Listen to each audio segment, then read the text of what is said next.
सो fan जरा of कर दो पीछे का। सही आ रहा है योगेश? चलो बेटा, ओके बेटा। तो this is the last lecture of chemical bonding. कल हम लोगों ने मॉलिक्यूलर ऑर्बिटल थ्योरी और रेजोनेटिंग स्ट्रक्चर्स में बॉन्ड ऑर्डर कैसे निकालते हैं ये ख़त्म कर लिया था। आज हम लोगों का लास्ट टॉपिक बचा हुआ है, दैट इज़ हाइड्रोजन बॉन्ड और साइड फोर्सेस। मैंने फ़ैन बंद करने को कहा, अच्छा नीचे से बंद होगा। चलो तो आओ जरा बेटा देख लेते हैं।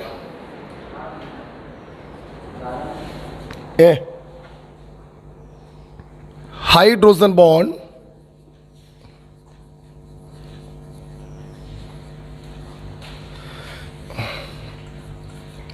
हाइड्रोजन बॉन्ड के बारे में एक छोटा सा टॉपिक है, लास्ट टॉपिक है केमिकल बॉन्डिंग का। और उसके बाद आपको मंडे से आपका चालू हो जाएगा IUPAC nomenclature of organic compound, right. So what is hydrogen bond? उसके पहले मैं आपको एक बात बताना चाहूँगा कि हाइड्रोजन बॉन्ड के बारे में बताया था by Latimer and Rodebush. Latimer and Rodebush ने हाइड्रोजन बॉन्ड के बारे में बताया था। And what is hydrogen bond? It is simply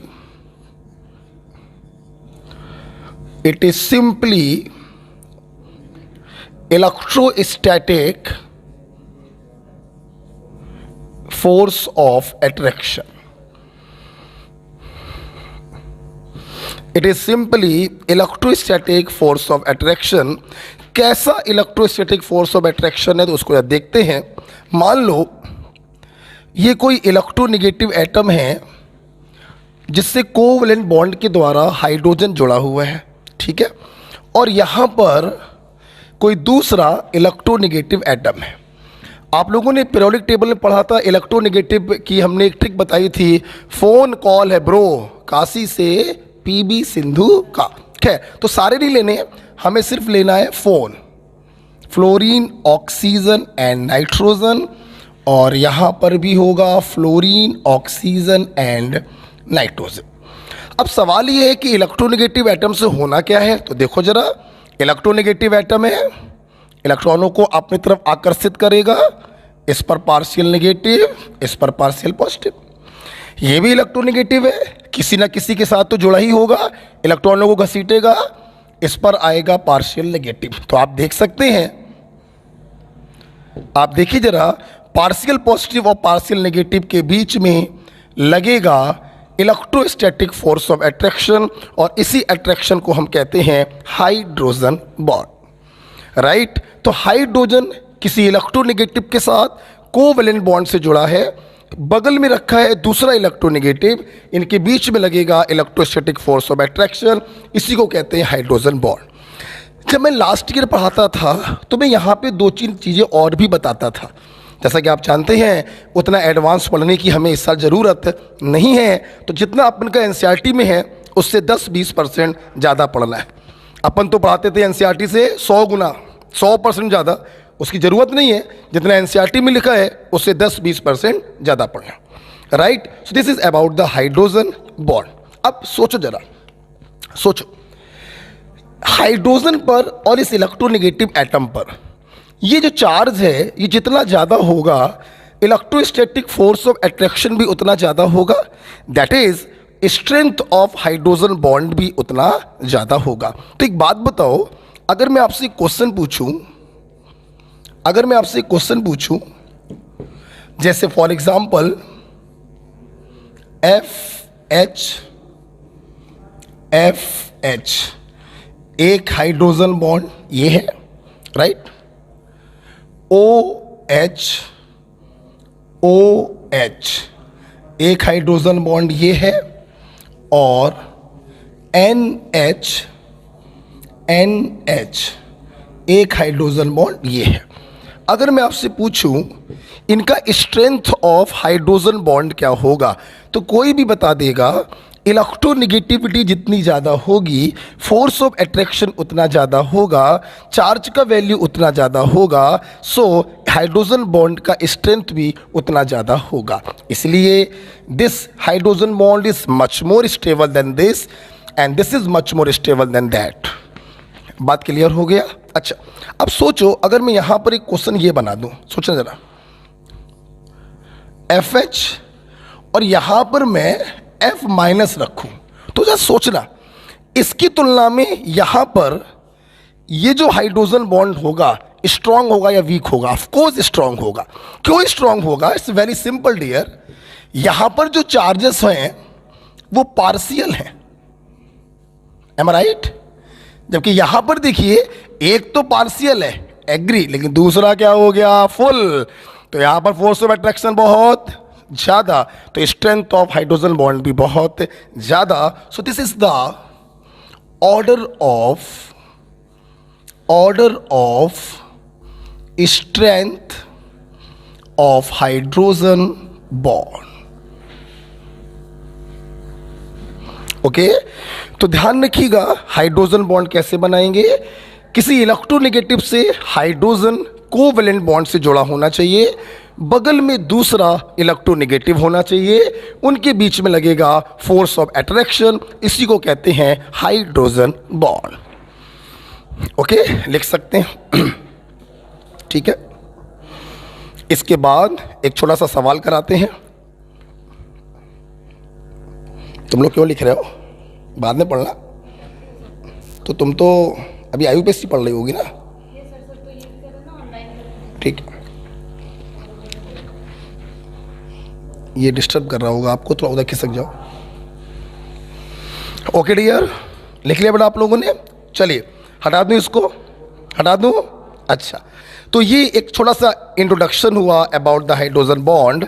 अब मैं इसको हटाता हूं और एक छोटा सा प्यारा सा बिल्कुल मेरे जैसा एक क्वेश्चन कराते हैं। क्या है क्वेश्चन? क्वेश्चन है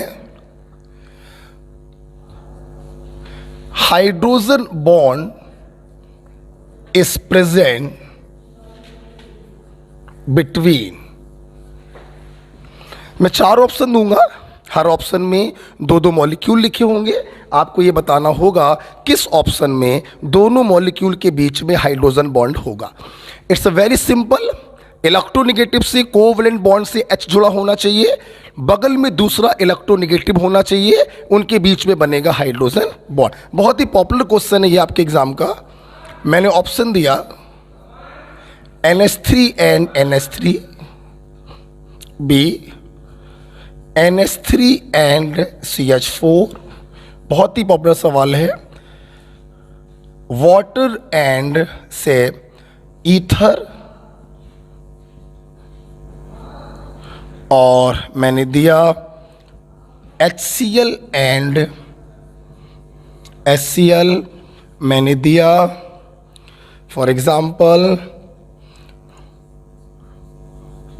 ईथर एंड ईथर, और से मैंने एक और बना दिया वाटर एंड एल्कोहल। राइट, अब अपन को पता करना था इनमें वो कौन सा ऑप्शन है जिसमें मॉलिक्यूल के बीच में हाइड्रोजन बॉन्ड बनेगा। इट्स वेरी सिंपल, अपन को 2 चीजें देखनी है। फोन से H जुड़ा होना चाहिए और बगल में दूसरा फोन होना चाहिए, तो बीच में क्या हो जाएगा? Hydrogen bonding. देखिए फोन से H जुड़ा है, बगल में दूसरा फोन है, यस, इनके बीच में क्या हो सकता है? हाइड्रोजन बॉन्ड हो सकता है, यस हो सकता है।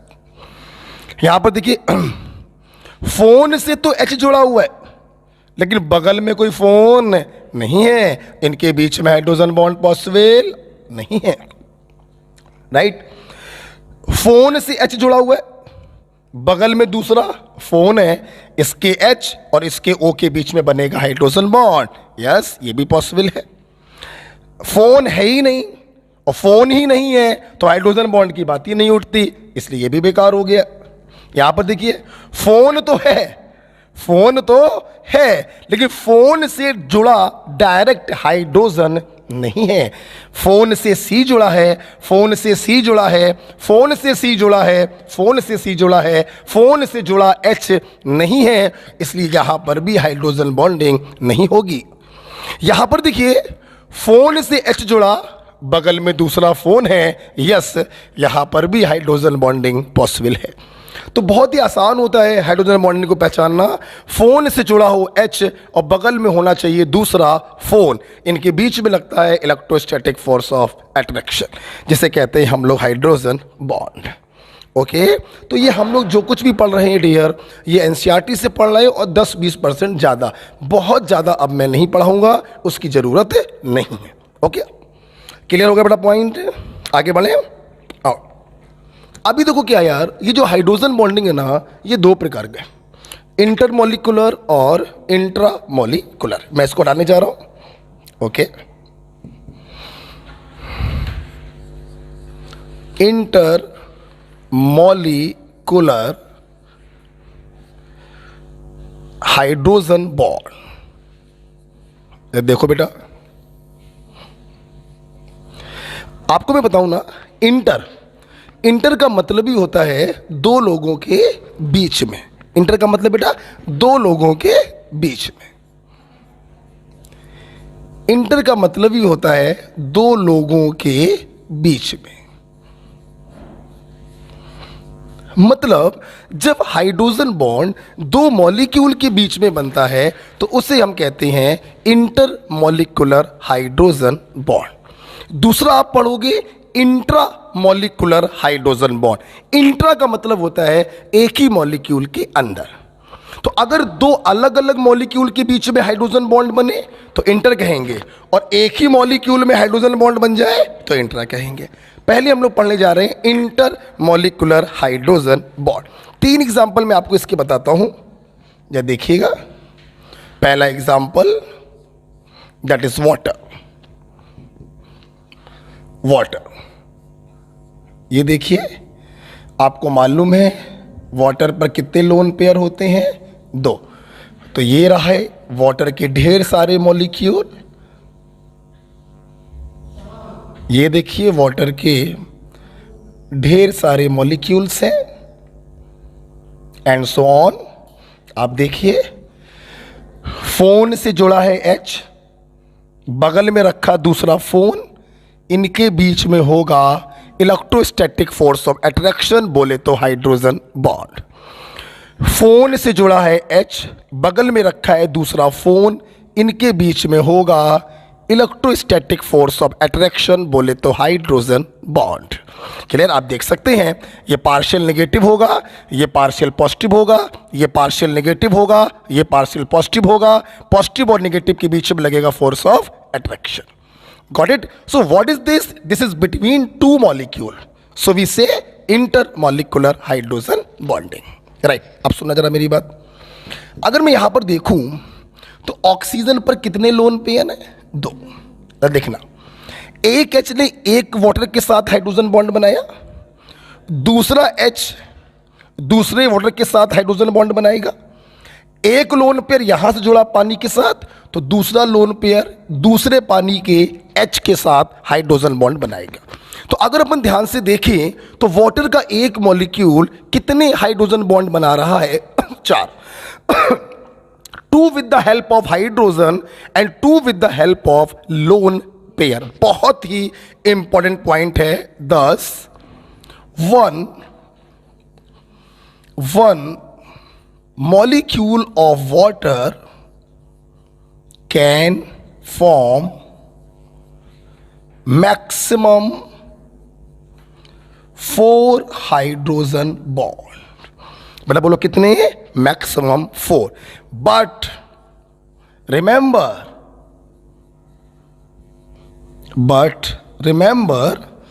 in vapor phase no hydrogen bond, but remember in vapor phase no hydrogen bond। अरे हुजूर एक बात बताओ, वेपर क्या है? वेपर बोले तो गैस, और गैस में मॉलिक्यूल के बीच में लगने वाले फोर्स ऑफ अट्रैक्शन ऑलमोस्ट क्या हो जाते हैं? जीरो। भाई कोई चीज गैस में बदलेगी ही तब जब उनके बीच में लगने वाले अट्रैक्शंस खत्म हो जाते हैं, सारे मॉलिक्यूल अलग अलग हो जाते हैं, तभी तो वो गैस में बदलेगा। अगर उनके बीच में फोर्स ऑफ अट्रैक्शन लग रहा है तो काहे का गैस? फिर तो वो लिक्विड होगा, सॉलिड होगा। गैस में तो कोई भी फोर्स नहीं लगता ना। तो ये अपने आप आपको समझना चाहिए। अगर वेपर फेज में बात करी जाए तो किसी भी प्रकार का अट्रैक्शन नहीं होगा, इसलिए zero hydrogen bond in vapour phase. ये जो हम लोग बोलते हैं कि एक वाटर 4 हाइड्रोजन बॉन्ड बनाता है, ये लिक्विड फेज में हम लोग बोलते हैं। क्लियर है? अच्छा, पहला एग्जांपल समझ में आ गया। मैं इसको हटा रहा हूं, हटा दूं बेटा? आप लोगों ने लिख लिया? हटा रहा हूं भाई, ठीक है। चल दूसरा एग्जांपल देखते हैं। पहला एग्जांपल हो गया वाटर का, intermolecular hydrogen bonding. 1 water can form maximum 4 hydrogen bond, 2 with the help of 2 hydrogen and 2 with the help of 2 lone pairs, right? Next, दूसरा एग्जांपल है अमोनिया। देखिए ये रहा आपका अमोनिया, एक लोन पेयर होगा। अमोनिया का पहला मॉलिक्यूल, अमोनिया का दूसरा मॉलिक्यूल, अमोनिया का तीसरा मॉलिक्यूल, एंड सो ऑन। उम्मीद करते हैं आपको समझ में आ गया होगा। फोन से जुड़ा है H, बगल में रखा हुआ है दूसरा फोन, इनके बीच में बनेगा hydrogen bond, something like this.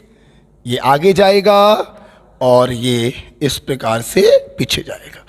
आपको जैसे मैंने वाटर के बारे में एक एक्स्ट्रा बात बताई कि 1 water can form maximum 4 hydrogen bond, ammonia के बारे में भी मैं यहां पर एक्स्ट्रा बात बताता हूं कि due to hydrogen bonding ammonia molecule arrange linearly. आप देखिए कैसे दिखाई पड़ रहे हैं, एक चेन दिखाई पड़ रही।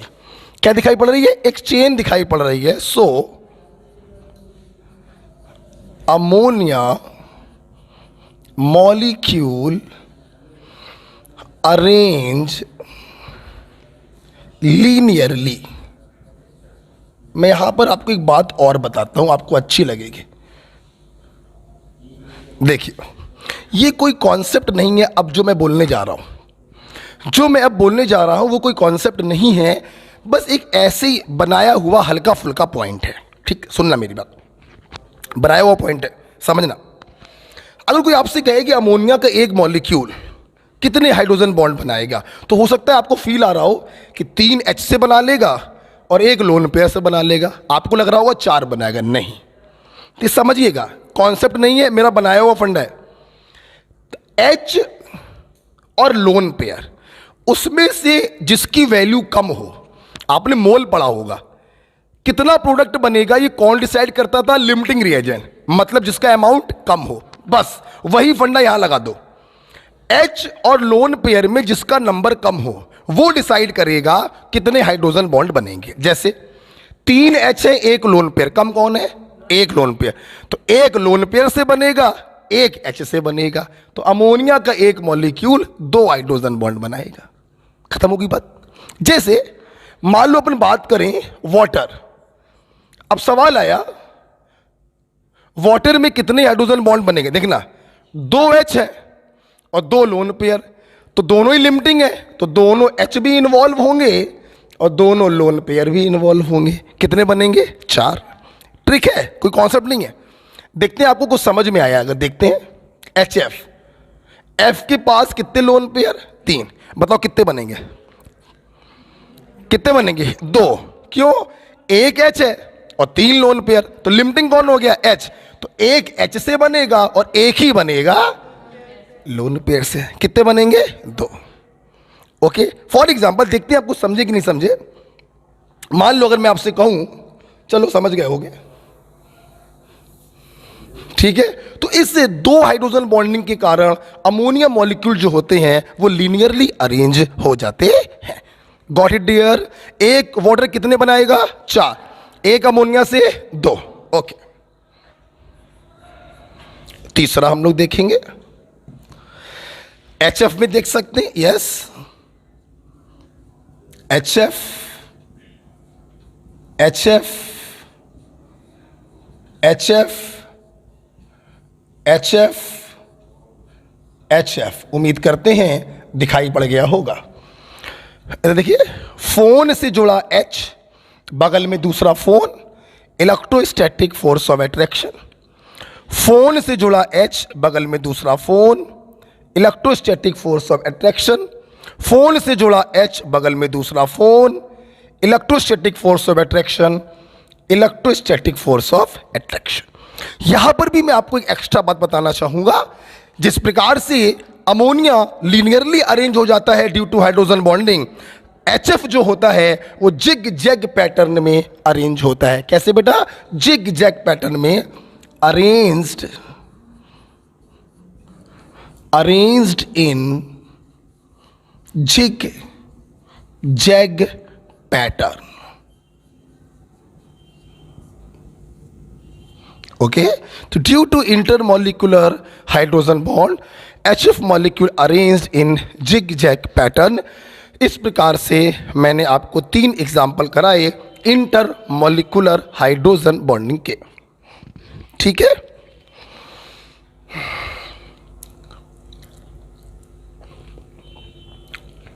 राइट। अच्छा आओ, अब मैं आपको इंटरमॉलिक्यूलर में कुछ और बताता हूं, सुनना। मैं लास्ट ईयर मैंने यहाँ पे कुछ और भी एक बताया था, लेकिन ज़रूरत उसकी अगेन मैं बोल रहा हूँ नहीं है। ध्यान रखिएगा, जो लास्ट ईयर के स्टूडेंट पढ़ रहे हैं वो दूसरे नोट्स बनाएंगे। लास्ट ईयर के नोट्स काफ़ी एडवांस थे, काफ़ी बड़ी थ्योरी थी हमारी। हमने उसको क्या किया है, कट शॉर्ट किया है अकॉर्डिंग टू नीट 2020 को देखते हुए। ओके, तो अपन को क्या करना है, ज़्यादा नहीं पढ़ना है, क्या ज़्यादा बार पढ़ना है। ओके, ज़्यादा नहीं पढ़ना है, ज़्यादा बार पढ़ना है। और ज़्यादा बार अपन तभी पढ़ पाएंगे जब नोट्स थोड़े से छोटे हो, है ना। ओके, सो अब मैं यहां पर आपको क्या बताना चाहता हूं, सुनना जरा, सोचो। इस इंटरमॉलिक्यूलर हाइड्रोजन बॉन्डिंग के कारण ढेर सारे मॉलिक्यूल आपस में क्या हो गए, एसोसिएट हो गए। जब ढेर सारे मॉलिक्यूल एसोसिएट हो गए तो जाहिर सी बात है उनका मॉलिक्यूलर वेट सडनली बढ़ गया। तो क्या मैं ये नहीं कह सकता हूं कि due to intermolecular hydrogen bond molecular weight suddenly increases? कह सकता हूं ना। ओके, इसके नीचे लिखेंगे, सुन लीजिए बेटा पहले, कि इंटरमॉलिक्यूलर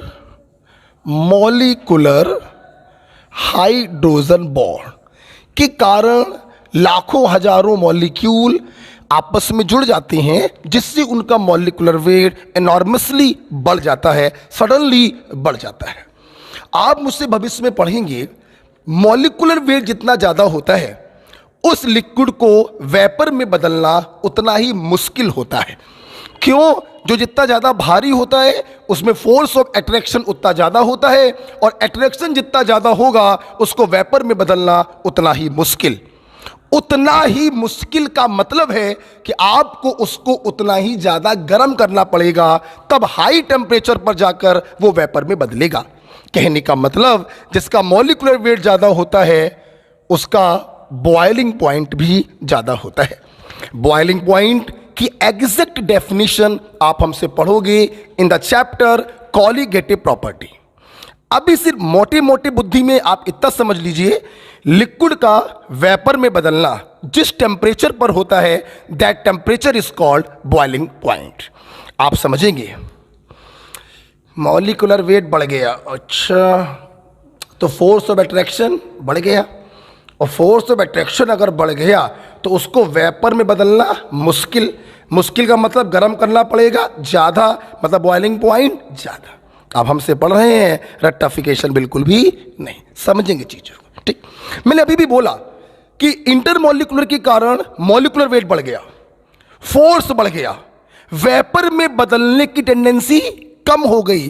केमिस्ट्री की भाषा में वेपर में बदलने की टेंडेंसी केमिस्ट्री की भाषा में कहलाती है वोलेटिलिटी। दो बार बोलो वोलेटिलिटी, दो बार बोलो volatility. What is volatility? Hindi में बताओ, वेपर में बदलने की टेंडेंसी को कहते हैं वोलेटिलिटी। तो वो क्या हो गई बेटा, बोलो, कम। तो क्या मैं लिख सकता हूं कि it is inversely proportional to volatility. Got it? बिल्कुल आराम से धीमे से समझना। आग मतलब सोच लो, इंटरमॉलिक्यूलर हाइड्रोजन बॉन्ड, ओके, हजारों मॉलिक्यूल जुड़ गए, ओके, मॉलिक्यूलर वेट अचानक से बढ़ गया, ठीक है भाई, साइड फोर्सेस बढ़ गए, ठीक है भाई, वेपर में बदलने की टेंडेंसी मतलब वॉलेटिलिटी क्या हो गया, कम हो गया।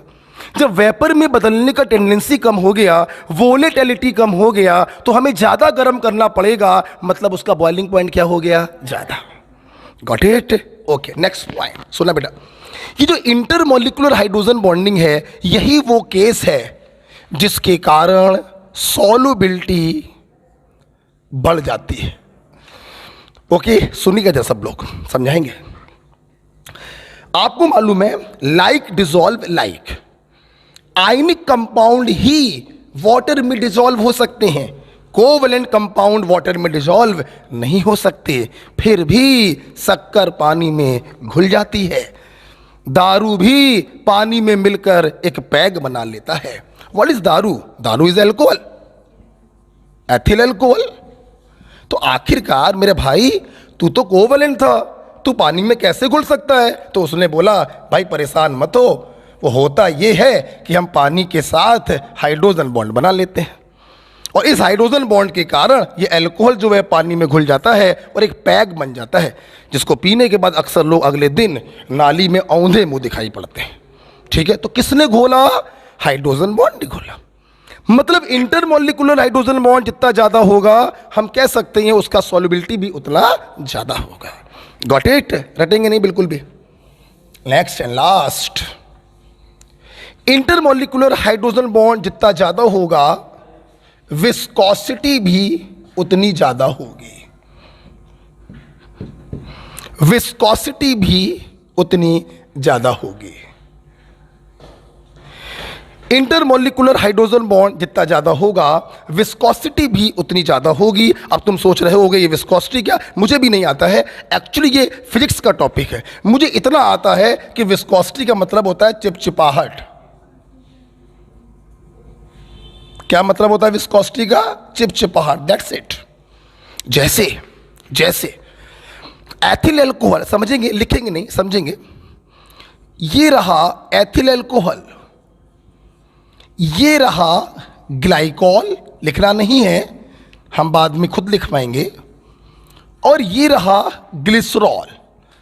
ग्लिसरॉल मतलब ग्लिसरीन, जो सर्दियों में मम्मी लोग घर पे बना देती हैं और हम लोग अपनी स्किन पर लगाते हैं ताकि हमारी स्किन मॉइस्चर बना रहे, वो सूख ना पाए। आपने देखा होगा एथिल अल्कोहल पानी के तरीके लिक्विड होता है, ग्लाइकॉल थोड़ा सा गाढ़ा लिक्विड होता है, और ग्लिसरीन को कभी देखना ये सेमी सॉलिड होती है। क्या होती है? क्यों? क्योंकि यहां पर एक्सटेंट ऑफ हाइड्रोजन बॉन्ड सबसे कम, यहां पर एक्सटेंट ऑफ हाइड्रोजन बॉन्ड उससे ज्यादा, और यहां पर एक्सटेंट ऑफ हाइड्रोजन बॉन्ड सबसे ज्यादा।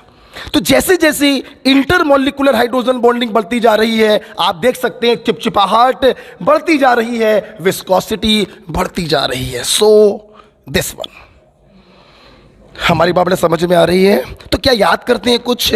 जो याद करता है बेटा ध्यान रखना, सिलेक्शन से वो धीरे धीरे दूर होता चला जाता है। इसलिए केमिस्ट्री है, केमिस्ट्री में याद नहीं करना है। ओके, सो मैं उम्मीद करता हूं आपको इंटरमॉलिक्यूलर हाइड्रोजन बॉन्डिंग क्लियर हुआ होगा। ओके डियर, तो आप चाहो तो अब लिख तो दिया ही है, तो लिख लो एग्जाम्पल, ये भी डाल ही लो, क्या जा रहा है। ठीक है, विस्कोसिटी ऑर्डर। अब जब मेहनत हमने कर ही दी है, ऑर्डर ऑफ विस्कोसिटी, ठीक है। ओके, सो ठीक है बेटा, this is about the intermolecular hydrogen bond. अब हम लोग को बेटा क्या पढ़ना है? Intramolecular hydrogen bond. ओके, तो अब बेटा हम लोगों को जो है पढ़ना है इंट्रामॉलिक्यूलर हाइड्रोजन बॉन्डिंग, राइट। अभी हम लोगों ने इंटरमॉलिक्यूलर देखा, जब दो मॉलिक्यूल के बीच में हाइड्रोजन बॉन्ड बना था तो वो इंटरमॉलिक्यूलर था। अब हम लोग को पढ़ना है इंट्रामॉलिक्यूलर हाइड्रोजन बॉन्डिंग। इंट्रा का मतलब होता है with in A molecule. Intra का मतलब क्या है? विद इन ए मॉलिक्यूल, मतलब एक ही मॉलिक्यूल के अंदर। और जानते हो जब एक ही मॉलिक्यूल के अंदर हाइड्रोजन बॉन्डिंग बनती है तो एक रिंग का फॉर्मेशन हो जाता है। इसीलिए बेटा इसको हम लोग चिलेशन भी कहते हैं। बेटा बोलो क्या कहते हैं? Chelation, due to ring formation, due to ring formation. ठीक है, अच्छा सुनना बेटा, फॉर एग्जाम्पल मैंने आपको दिया कि आप लोग इसको जानते हो, this is what, this is phenol. बेटा बोलो क्या है? फिनॉल। कोई प्रॉब्लम? इसकी फिनॉल, अच्छा आपने पढ़ा होगा 11th-12th में, बेंजीन में जब किसी ग्रुप को लगा देते हैं तो अगल बगल वाली पोजीशन कहलाती है ऑर्थो पोजीशन। बेटा बोलो क्या कहलाती है? Ortho position. ऑर्थो के बगल वाली कहलाती है मेटा पोजीशन और मेटा के बगल वाली कहलाती है पैरा पोजीशन। ठीक है, तो आप जानते हैं बेटा मैंने क्या किया, फिनॉल की ऑर्थो पोजीशन पे नाइट्रो ग्रुप को लगा दिया। बेटा किसको लगा दिया? नाइट्रो ग्रुप को। अब जरा देखो, ध्यान से देखो, तो इसका बेटा नाम क्या बन गया? इसका नाम बन गया ऑर्थो नाइट्रो फिनॉल। ओके, ध्यान देखना बेटा, फोन कॉल से एच लगा है और बगल में दूसरा फोन कॉल है, तो इनके बीच में क्या हो जाएगी? Hydrogen bonding. अगर आप ध्यान से देखें तो जब ये हाइड्रोजन बॉन्डिंग हुई एक ही मॉलिक्यूल के अंदर हुआ, इसलिए इसको कहते हैं intra molecular hydrogen bonding. Chelation क्यों कह रहे हो? आप देखो 1 2 3 4 5 6 6 मेंबर्ड रिंग का फॉर्मेशन हो रहा है, इसलिए इसको हम लोग कहते हैं चिलेशन। ठीक है, अच्छा एक बड़ा इसका एग्जांपल हम लोग और देखेंगे। जैसे देखो बेटा, Cl3 CH OH का होल ट्वाइस। ध्यान से देखो बेटा सब लोग कैसे लिखेंगे, CCl3 CH OH का होल ट्वाइस, और इसे कहते हैं क्लोरल हाइड्रेट।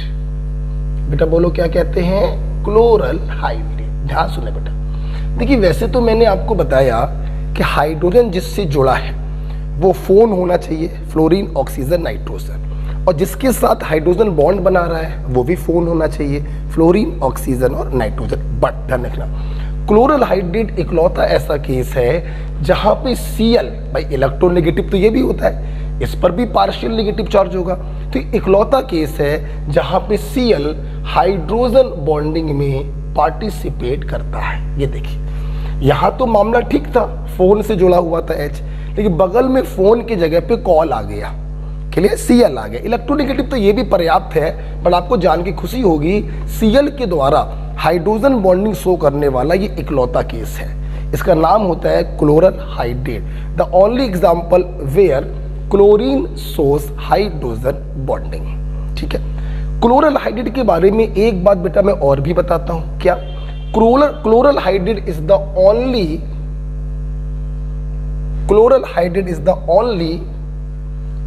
Stable gemdiol. देखिए बेटा ओनली वर्ड सही तो नहीं है, और भी बहुत सारे ऐसे मॉलिक्यूल होते हैं जिनके एक कार्बन पे 2 OH होते हैं, फिर भी वो स्टेबल होते हैं, लेकिन वो ज़्यादा है, आपको पता पढ़ना नहीं है। आप इतना दिमाग लगा के रखिए कि क्लोरल हाइड्रेट एक ऐसा जेम डाइऑल है। जेम डाइऑल का मतलब होता है जब एक ही कार्बन पर 2 OH हो। हाशिए पे पहले लिखिए जरा, फिर आगे बढ़ते हैं, लफड़ा हो रहा है बीच में। हाशिए पे लिखिए, देखिए बेटा एक कार्बन पर जब 2 OH होते हैं तो इसे कहते हैं जेम डाइऑल, पहले ये समझो। और ये जो बेटा जेम डाइऑल होते हैं ये बेटा अनस्टेबल होते हैं। बेटा क्या होते हैं? अनस्टेबल होते हैं। तुरंत क्या होता है बेटा, इनके अंदर से इस प्रकार से वाटर मॉलिक्यूल निकल जाता है, एक वैलेंसी कार्बन की खाली हुई, एक वैलेंसी ऑक्सीजन की खाली हुई, दोनों ने आपस में बॉन्ड बना लिया और इस प्रकार से ये कार्बोनिल कंपाउंड बन जाता है। ओके बेटा, तो ध्यान रखना जेम डाइऑल यूजुअली बेटा अनस्टेबल होते हैं, वाटर को लूज करते हैं और कार्बोनिल कंपाउंड में बदल जाते हैं। लेकिन ध्यान दीजिए क्लोरल हाइड्रेट देखिए जेम डाइऑल है, एक ही कार्बन पर 2 OH है, उसके बावजूद भी ये पानी को लूज नहीं करेगा, उसके बावजूद भी बेटा ये स्टेबल होगा। क्यों स्टेबल होगा? क्योंकि ये दोनों OH जो हैं हाइड्रोजन बॉन्डिंग के द्वारा स्टेबलाइज हो रहे हैं। इसलिए ये एग्जाम्पल 2 बातों से बहुत ही महत्वपूर्ण बनना है। पहली बात हो गई कि only example where chlorine participate in hydrogen bonding, और दूसरी बात हो गई जेम डाइऑल होने के बावजूद भी ये स्टेबल है। ये दोनों बातें इस एग्जाम्पल को बहुत ही इंपॉर्टेंट बनाती हैं। याद रखिएगा क्लोरल हाइड्रेट CCl3 CHOH का होल ट्वाइस, जहां बैठे हो बोलो CCl3 CHOH का whole twice chloral hydrate. Okay बेटा, अच्छा भाई अब सुनना बेटा, अब सुनना, यहां पर देखो रिंग का फॉर्मेशन हो रहा है, 1 2 3 4 5 5 मेंबर्ड रिंग का फॉर्मेशन हो रहा है, इसीलिए नाम क्या पड़ता है? चिलेशन। अच्छा बेटा अब सुनना, अब सुनना बेटा, जब हम लोगों ने इंटरमॉलिक्यूलर पढ़ा तो वहां पे मॉलिक्यूल के बीच में हाइड्रोजन बॉन्डिंग हो रही थी, तो बहुत सारे मॉलिक्यूल आपस में एसोसिएट हो रहे थे, मॉलिक्यूलर वेट बढ़ रहा था, बॉइलिंग पॉइंट बढ़ रहा था, वोलेटिलिटी घट रही थी। लेकिन चिलेशन के कारण क्या हुआ? एक ही मॉलिक्यूल आपस में गुथमुथ गया और इसने दूसरे मॉलिक्यूल से अपने रिलेशन क्या कर दिए? खत्म कर दिए। मतलब ये आइसोलेट हो गया। पहले दूसरों के साथ इंटरेक्शन था भी, लेकिन इस चिलेशन के कारण ये आपस में ही संतुष्ट हो गया और दूसरों से इसने अपने रिलेशन क्या कर दिए? खत्म कर दिए। तो क्या मैं ये नहीं कह सकता हूं कि इस इंट्रामॉलिक्यूलर हाइड्रोजन बॉन्डिंग के कारण बॉइलिंग पॉइंट क्या हो जाएगा? कम हो जाएगा। और बॉइलिंग पॉइंट अगर कम हो गया तो वोलेटिलिटी बढ़ गया। मैंने अभी आपको पढ़ाया था, वोलेटिलिटी को हिंदी में बोलो वेपर में बदलने की टेंडेंसी। ठीक है, तो मैं इसको हटा रहा हूं, तो इसके नीचे हम लोग क्या लिखेंगे? तो यहां से हमें सीखने को क्या मिल गया? यहां से हमें सीखने को क्या मिल गया कि इंट्रा मॉलिक्यूलर हाइड्रोजन बॉन्डिंग के कारण मॉलिक्यूल क्या करता है? दूसरे मॉलिक्यूल से अपने इंटरेक्शंस खत्म कर देता है, तो बॉइलिंग पॉइंट कम हो जाता है और वोलेटिलिटी जो है वो बढ़ जाती है। So this is about the intramolecular hydrogen bonding। शायद मैंने इंटर वाले में सिर्फ बोल दिया था, लिखवाया नहीं था। आप लिख लीजिए, वोलेटिलिटी का मतलब होता है वेपर में, बोलो बेटा, बदलने की tendency. Okay, right. So this is about the intermolecular and intramolecular hydrogen bonding। ठीक है बेटा, चलिए आपने दोनों पढ़ लिए। अब हम लोग क्या कर रहे हैं? इस हाइड्रोजन बॉन्डिंग के कुछ एप्लीकेशन देखेंगे, राइट। तो आइए अब नेक्स्ट हेडिंग पड़ेगी और यही सबसे इंपॉर्टेंट हेडिंग भी होगी, एप्लीकेशन। देखिए पहला एप्लीकेशन लिखते जाइए, साथ में समझाता जाऊंगा, धीरे धीरे लिखेंगे। Boric acid, boric acid polymerises due to hydrogen bonding. आप लोगों ने बोरिक एसिड को सुना होगा, कई बार आ चुका होगा। What is boric acid? Boric acid is BOH का होल थ्राइस। यही तो बेटा बोरिक एसिड होता है। तो बोरिक एसिड के बहुत सारे मॉलिक्यूल आपस में पॉलीमराइज कर सकते हैं due to hydrogen bonding. Okay, तो boric acid polymerises due to hydrogen bonding. ठीक है, पहला एप्लीकेशन हो गया, हटा दे बेटा इसको। अच्छा भाई, बात करते हैं दूसरे एप्लीकेशन की। दूसरा एप्लीकेशन तुम लोग बायो में भी पढ़ते हो, क्या लिखेंगे? Helical structure of protein, helical structure of protein is stabilized by hydrogen bonding. ये बायो में भी आपने पढ़ा होगा, helical structure of protein is stabilized by hydrogen bonding. कैसे होता है? तो यहाँ पे कपड़ा तो नहीं है, एक रुमाल है, उससे दिखा दे रहे हैं। तुम लोगों ने देखा होगा कि हम लोग क्या करते हैं, छोटे छोटे एमिनो एसिड आपस में जुड़ते चले जाते हैं, तो एक क्या बनता है, पॉलीपेप्टाइड की चेन बन जाती है। क्या होगा? छोटे छोटे एमिनो एसिड आपस में जुड़ते चले गए तो एक पॉलीपेप्टाइड क्या बन गई, चेन बन गई। अब सुनना, तो ये एक पॉलीपेप्टाइड की क्या हो गई, चेन। अब इस पॉलीपेप्टाइड की चेन को क्या करना है हमको, कॉइल। क्या करना है? कॉइल करना है, हेलिकल स्ट्रक्चर बनाना है। सोचो मैं इस रुमाल को कितना भी ऐंठ दूं, कितना भी ऐंठ दूं, छोड़ोगे तो फिर से क्या हो जाएगा, सीधा हो जाएगा। क्या करें हम, क्या करें हम, इसको ऐंठें और ऐंठने के बाद बीच बीच में टाँकी मारते जाएं, सुई धागा से बीच बीच में टाँकी मारते जाएं, तो ये परमानेंट ऐसा ही इठा रहेगा। यस, वही टाँके का काम करता है ये हाइड्रोजन बॉन्ड। तो helical structure of protein is stabilized by hydrogen bond, right. अच्छा भाई, आगे बढ़ते हैं। तीसरा बेटा एप्लीकेशन क्या है हाइड्रोजन बॉन्डिंग का?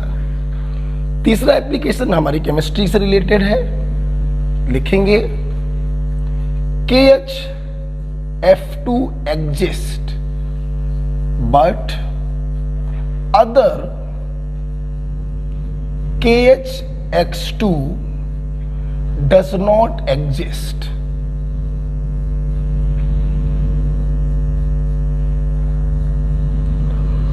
KHF2 exists but other KHX2 does not exist. Again the reason is hydrogen bonding. कैसे? देखो, आपको मालूम है HF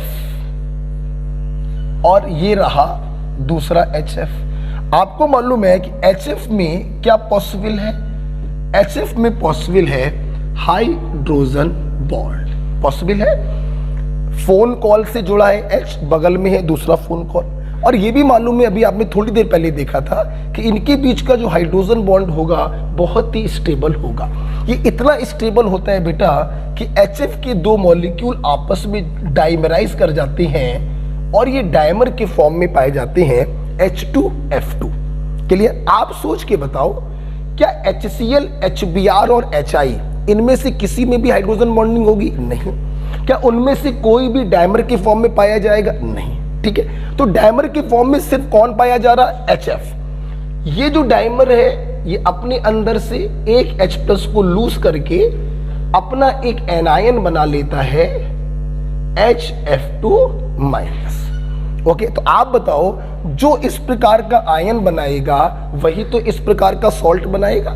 क्या दूसरे हेलोजन एसिड इस प्रकार का एनायन बना सकते हैं? नहीं। इसलिए दूसरे हेलोजन एसिड इस प्रकार का सॉल्ट नहीं बना सकते, राइट।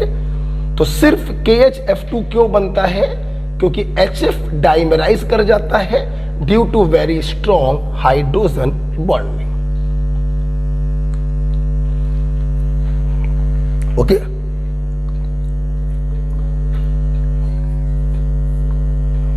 चौथा बेटा एप्लीकेशन क्या देखेंगे? चौथा एप्लीकेशन है acetic acid. Acetic acid dimerises in non polar solvent. मैं उम्मीद करूंगा कि अब आप लोग नॉन पोलर सॉल्वेंट से फैमिलियर हैं, जिनका नेट डाइपोल मोमेंट क्या होता है, 0 होता है। उन्हें हम लोग कहते हैं non polar solvent, like CCl4, CS2 और बेंजीन। तो एसिटिक एसिड जो है वो नॉन पोलर सॉल्वेंट में डाइमराइज कर जाता है। कैसे डाइमराइज करता है? Again the reason is hydrogen bonding. मुझे हटाना पड़ेगा, आप लिख लो। लिख लिया? हटा दो इसको, आओ इसी के नीचे बनाना आप लोग, ठीक है। देखना एसिटिक एसिड क्या है, CH3C डबल ओ एच, ध्यान दो। तो CH3C डबल ओ एच, सुनना बेटा, ये एसिटिक एसिड है। इस समय इसका मॉलिक्यूलर वेट है 60। अभी रिसेंटली आपने मोल कॉन्सेप्ट में ये सब सीखा है। अब मैंने क्या किया, मैंने इसको नॉन पोलर सॉल्वेंट में डिजोल्व किया। बेटा बोलो किस में, नॉन पोलर सॉल्वेंट में डिजोल्व किया। क्या होगा, इसमें इसके दो मॉलिक्यूल आपस में जुड़ जाएंगे और ये डायमर के फॉर्म में आ जाएगा। और अगर ये डायमर के फॉर्म में आ गया तो जाहिर सी बात है इसका मॉलिक्यूलर वेट जस्ट डबल हो जाएगा 120। अब क्वेश्चन ये है कि ये डायमर के फॉर्म में कैसे आ गया, तो जरा ये देखो, मैं आपको दिखाना चाहूंगा। इधर देखो, CH3C double bond OOH, acetic acid का एक मॉलिक्यूल ये हो गया और एसिटिक एसिड का दूसरा molecule CH3C double bond OOH, दूसरा मॉलिक्यूल ये हो गया। मैं उम्मीद करता हूं आप लोग अपने आप समझ गए होंगे। फोन कॉल से H लगा, बगल में दूसरा फोन कॉल, इनके बीच में intermolecular hydrogen bonding. Phone call से H लगा, बगल में दूसरा फोन कॉल, इनके बीच में intermolecular hydrogen bonding. So this is the dimer structure of acetic acid, किसमें, नॉन पोलर सॉल्वेंट। आप जानते हो बेटा, अगर आप इसको पानी में घोल दोगे तो पानी में घोलने पे डायमराइज नहीं होगा, पानी में घोलने पे तो ये आयोनाइज हो जाएगा, ये टूट जाएगा, एसीटेट आयन और H प्लस आयन। ध्यान दीजिएगा, ध्यान दीजिएगा, अगर आप इसको पानी में घोलेंगे, अगर आप इसको पानी में घोलेंगे तो ये डायमराइज नहीं होगा, फिर तो ये आयोनाइज हो जाएगा into acetate ion plus H plus ion. Okay, तो डायमराइज किस में होगा, नॉन पोलर सॉल्वेंट। कितने पॉइंट हो गए बेटा, 4। क्या मैं आगे बढ़ूं, आगे बढ़ूं, चलिए इसको हटा दो। चलिए हाइड्रोजन बॉन्डिंग का 5वां बेटा एप्लीकेशन देखो क्या है, बड़ा इंपॉर्टेंट है। अभी 2 साल पहले नीट में आया। अभी अभी आप लोगों ने मुझसे देखा था ऑर्थो नाइट्रोफिनॉल, देखा था ऑर्थो नाइट्रोफिनॉल, और एक इसी का आइसोमर होता है पैरा नाइट्रोफिनॉल। ठीक है, देखना बेटा, ये जो ऑर्थो नाइट्रोफिनॉल है यहां पर चिलेशन होता है, आपने देखा था। पैरा नाइट्रोफिनॉल में चिलेशन तो पॉसिबल नहीं है, ये दोनों होते, एक हिंदुस्तान एक पाकिस्तान, इनमें तो मिलन हो ही नहीं सकता। तो ये दूसरे मॉलिक्यूल के साथ बनाते हैं इंटर मॉलिक्यूलर हाइड्रोजन बॉन्डिंग। आपने देखा था जब इंटर मॉलिक्यूलर हाइड्रोजन बॉन्डिंग होगी तो बॉइलिंग पॉइंट एकदम से बढ़ जाएगा, और जब इंट्रामॉलिक्यूलर हाइड्रोजन बॉन्डिंग होगी तो बॉइलिंग पॉइंट एकदम से घट जाएगा। तो आइसोमर होने के बावजूद भी, मॉलिक्यूलर वेट सेम होने के बावजूद भी इनके बॉइलिंग पॉइंट में अच्छा खासा डिफरेंस होता है। आप लोग भविष्य में हमसे प्यूरिफिकेशन वाले चैप्टर में पढ़ोगे। यही रीजन है कि इन दोनों को हम सेपरेट कर सकते हैं with the help of steam distillation. ध्यान रखिएगा, बहुत ही इंपॉर्टेंट एग्जांपल होता है कि स्टीम डिस्टिलेशन से हम किसको सेपरेट कर सकते हैं, ऑर्थो नाइट्रोफिनॉल और पैरा नाइट्रोफिनॉल को, क्योंकि इनके बॉइलिंग पॉइंट में क्या हो गया है, डिफरेंस हो गया है। Hence can be separated by steam distillation. हम लोग इनको स्टीम डिस्टिलेशन से सेपरेट कर सकते हैं क्योंकि इनके बॉइलिंग पॉइंट में काफ़ी डिफरेंस आ गया है। चिलेशन के कारण ऑर्थो नाइट्रोफिनॉल का बॉइलिंग पॉइंट कम हो गया और इंटरमॉलिक्यूलर हाइड्रोजन बॉन्डिंग के कारण पैरा नाइट्रोफिनॉल का बॉइलिंग पॉइंट बढ़ गया। ठीक है, ओके, ये हो गया 5th example. Next 6th application क्या है, ध्यान से देखेंगे बेटा। 6th एप्लीकेशन है hydride of hydride of 5th A, 6th A and 7th A। चलिए आइए मैं अपने छात्रों को समझाता हूं। 5th A का मतलब है नाइट्रोजन फैमिली, बोले तो nitrogen, phosphorus, arsenic, antimony, bismuth. Please सामने देखिए, अभी अभी आप लोग केमिकल बॉन्डिंग पढ़ रहे हो, आपको मालूम है 5th ग्रुप के मेंबर 3 बॉन्ड बनाएंगे और अपने ऑक्टेट को पूरा करेंगे। इसलिए जब आप इनका हाइड्राइड बनाएंगे तो कितने कितने हाइड्रोजन अटैच करोगे? 3। ठीक है बेटा, ये 5th ग्रुप क्या हो गया। 6th ग्रुप देखो बेटा, ऑक्सीजन, सल्फर, सेलेनियम और टेलुरिनियम। 6th ग्रुप के मेंबर 2 बॉन्ड बनाते हैं अपने ऑक्टेट को पूरा करने के लिए, तो कितने कितने हाइड्रोजन जोड़ोगे? 2। ओके, ये रहे 7th ग्रुप के मेंबर, फ्लोरीन, क्लोरीन, ब्रोमीन और आयोडीन। 7th ग्रुप के मेंबर 1 बॉन्ड बनाते हैं, इसलिए कितने हाइड्रोजन जोड़ोगे? 1। HCl, HCl, HBr और HI। ठीक, अब देखो यूजली बेटा, जैसा कि मैंने अभी अभी भी आपको बताया था कि मॉलिक्यूलर वेट जितना ज़्यादा होता है बॉइलिंग पॉइंट भी उतना ज़्यादा होता है। अब देखिए, किसी भी ग्रुप में ऊपर से नीचे जाओगे तो इनका एटॉमिक वेट बढ़ेगा। जब इनका एटॉमिक वेट बढ़ेगा तो इन मॉलिक्यूल का मॉलिक्यूलर वेट बढ़ेगा, और अगर मॉलिक्यूलर वेट बढ़ेगा तो कोई बच्चा भी बता देगा तो इनका बॉइलिंग पॉइंट भी बढ़ता जाएगा, इसमें कोई शक नहीं है। जैसे जैसे मॉलिक्यूलर वेट बढ़ेगा वैसे वैसे बॉइलिंग पॉइंट भी बढ़ेगा। अच्छा भाई, ठीक है, ओके भाई। अब सुनना, अब अगर तुम लोग ध्यान से देखो तो तीनों ग्रुपों के जो फर्स्ट हाइड्राइड है, इन सभी फर्स्ट हाइड्राइड में पॉसिबल है इंटर मॉलिक्यूलर हाइड्रोजन बॉन्ड। सहमत हो कि नहीं हो? ये तीनों ही एग्जांपल मैंने आपको इंटर मॉलिक्यूलर में कराए। अब जब inter molecular hydrogen bonding possible है तो इनके सैकड़ों मॉलिक्यूल आपस में जुड़ गए, मॉलिक्यूलर वेट एकदम से भयंकर बढ़ गया, बॉइलिंग पॉइंट भी एकदम से बढ़ गया। ये ध्यान रखिएगा बेटा, 5th ग्रुप में बॉइलिंग पॉइंट बढ़कर सिर्फ 2 कदम आगे जाता है, लेकिन 6th ग्रुप और 7th ग्रुप में बॉइलिंग पॉइंट इतना बढ़ जाता है कि ये अपने ग्रुप में मैक्सिमम हो जाता है। बेटा बोलो क्या हो जाता है? Maximum. So this is what, this is order of boiling point. ध्यान रखिएगा।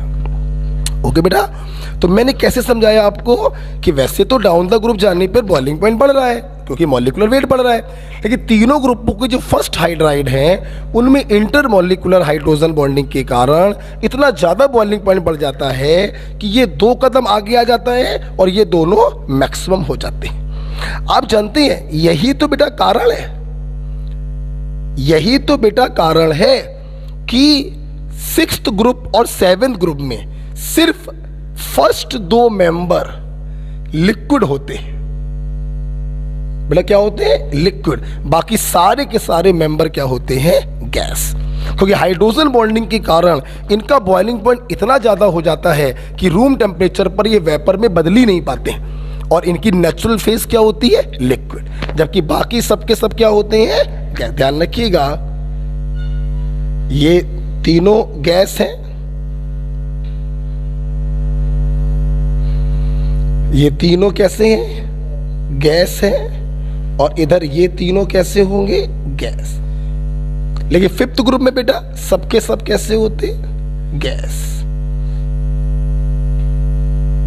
ओके, तो चलिए आप लोगों ने इंटरमॉलिक्यूलर हाइड्रोजन बॉन्डिंग का क्या एप्लीकेशन देखा, ध्यान से फिर सुन लो।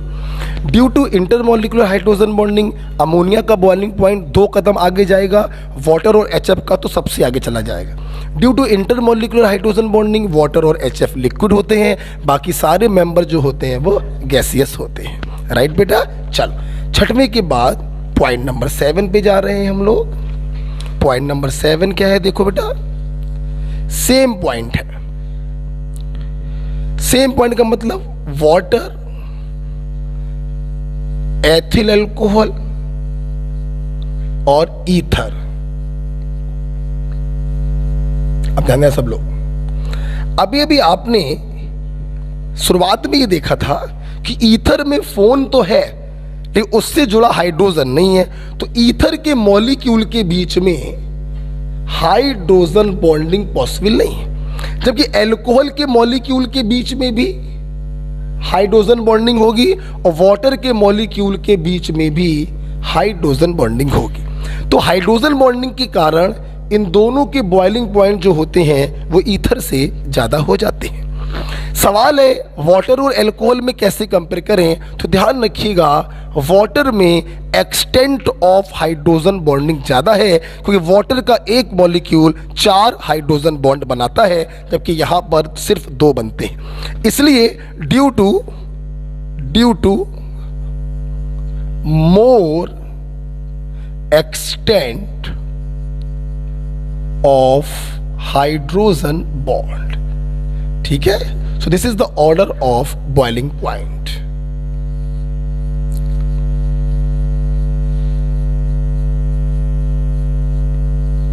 राइट, ईथर का बॉइलिंग पॉइंट सबसे कम क्यों है, क्योंकि ईथर में तो हाइड्रोजन बॉन्डिंग पॉसिबल ही नहीं है। और वाटर का अल्कोहल से ज्यादा क्यों है, due to more extent of hydrogen bonding. एक वाटर मॉलिक्यूल 4 हाइड्रोजन बॉन्ड बना सकता है लिक्विड फेज में, गैस फेज में तो एक भी नहीं होंगे, है ना। 7वें के बाद हम लोग आगे बढ़ेंगे पॉइंट नंबर 8। पॉइंट नंबर 8 बेटा बहुत ही अच्छा पॉइंट है, जरा इसको भी देखिएगा। क्या है, density of ice. Density of ice is less than density of water. यही तो कारण है कि आइस को अगर हम पानी के ऊपर फेंकते हैं तो बर्फ जो होती है वो पानी पर तैरती रहती है। रीजन क्या होता है, आइस का डेंसिटी वाटर की डेंसिटी से कम होता है। अब सवाल ये है कि आइस का डेंसिटी कम क्यों होता है, तो आइए आपको समझाते हैं, समझिएगा सब लोग मेरी बात। देख रहा तुम लोग क्या करना है, एक्सपेरिमेंट करना। एक कटोरा लेना, भीख नहीं मांगनी है, कटोरे में पानी भरना और उसको फ्रिज में रख देना। इधर देखो, ये कटोरा है, इसमें आपने ऊपर तक पानी भर दिया, ठीक, बिल्कुल ऊपर तक। जब आप इसको देखोगे ना तो बिल्कुल समतल होगा। जब आपने फ्रीजर में रखा, 2 घंटे बाद निकाला, ये बर्फ में जम गया। कभी ध्यान से आपने देखो, आई एम डैम श्योर देखा होगा, जब बर्फ जमती है ना तो जगह जगह से वो उठ जाती है। क्या जाती है, उठ जाती है। कहने का मतलब सेम मास है, but for same mass volume of ice is more than volume of water. Right, आप इसको नेचुरली देख सकते हैं, घर पर देख सकते हैं। कहने का मतलब ये हुआ, जब किसी चीज का वॉल्यूम ज्यादा होगा तो फॉर सेम मास उसका डेंसिटी क्या हो जाएगा, कम। क्यों हो जाएगा कम, आपने पढ़ा होगा, फिजिक्स में पढ़ा होगा, केमिस्ट्री में भी पढ़ा है, डेंसिटी बराबर होता है मास अपॉन वॉल्यूम। मास तो दोनों का क्या है, सेम। जितना पानी भरा था उतना ही बर्फ जमेगा, तो मास क्या है बेटा बताओ, सेम। तो मास तो हो गया कांस्टेंट, तो जिसका वॉल्यूम होगा ज्यादा उसकी डेंसिटी होगी कम। तो आइस का वॉल्यूम ज्यादा होता है इसलिए आइस का डेंसिटी कम होता है। अच्छा भाई, अब हमने कहा कि आइस का डेंसिटी कम क्यों, तुमने उत्तर दे दिया आइस का वॉल्यूम ज्यादा। तो अब हमने पूछा आइस का वॉल्यूम क्यों ज्यादा। अब उसका उत्तर सुनना बेटा, इसी के नीचे बनाइएगा। आइस का वॉल्यूम क्यों ज्यादा होता है, देखिए बेटा, जब वाटर बर्फ के रूप में जमता है, बेटा किसके रूप में, बर्फ के रूप में जब वाटर जमता है तो होता क्या है, जब इनके बीच में हाइड्रोजन बॉन्डिंग होती है, जब इनके बीच में हाइड्रोजन बॉन्डिंग होती है, ये देखो बेटा, HO HO HO HO, जब पानी बर्फ के रूप में जमता है, जब इनके बीच में हाइड्रोजन बॉन्डिंग होती है तो बीच में खूब बड़े बड़े रिक्त स्थान बन जाते हैं। क्या बन जाते हैं बेटा बोलो, रिक्त स्थान, एम्प्टी स्पेस बन जाते हैं। इसे हम लोग कहते हैं open case structure in ice, open cage structure in ice. आप देखो बेटा भाई, एक सीधी सी बात है, चार लोग को चिपका के बैठा दो, कम जगह लेंगे, लेकिन हर लोगों के बीच में रिक्त स्थान छोड़ दो तो जगह जगह में बैठेंगे। तो यहाँ पे क्या हो रहा है, देखो जब बर्फ जो है, पानी जो है बर्फ में जम रहा है, तो चार वाटर मॉलिक्यूल के बीच में बड़ा बड़ा एम्प्टी स्पेस बन गया, ऐसा लग रहा है खुला हुआ पिंजड़ा। इसे कहते हैं open cage structure in ice, जिसके कारण आइस का वॉल्यूम ज्यादा हो जाता है, और वॉल्यूम ज्यादा होगा तो डेंसिटी क्या होगी, कम होगी। कोई डाउट है बेटा? चलिए बेटा, तो इस प्रकार से 8वां एप्लीकेशन आपने देखा हाइड्रोजन बॉन्डिंग का। ठीक है, लास्ट एप्लीकेशन है हाइड्रोजन बॉन्डिंग का, इसको हटा रहे हैं। लास्ट बेटा एप्लीकेशन हाइड्रोजन बॉन्डिंग का है, ध्यान दो, मैलेइक एसिड और फ्यूमेरिक एसिड।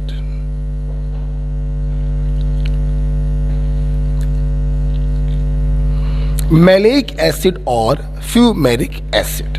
ठीक है, देखो बेटा, सबसे पहले मैं आपको बताना चाहूंगा, इसको मैं अगले पेज पे बताता हूं।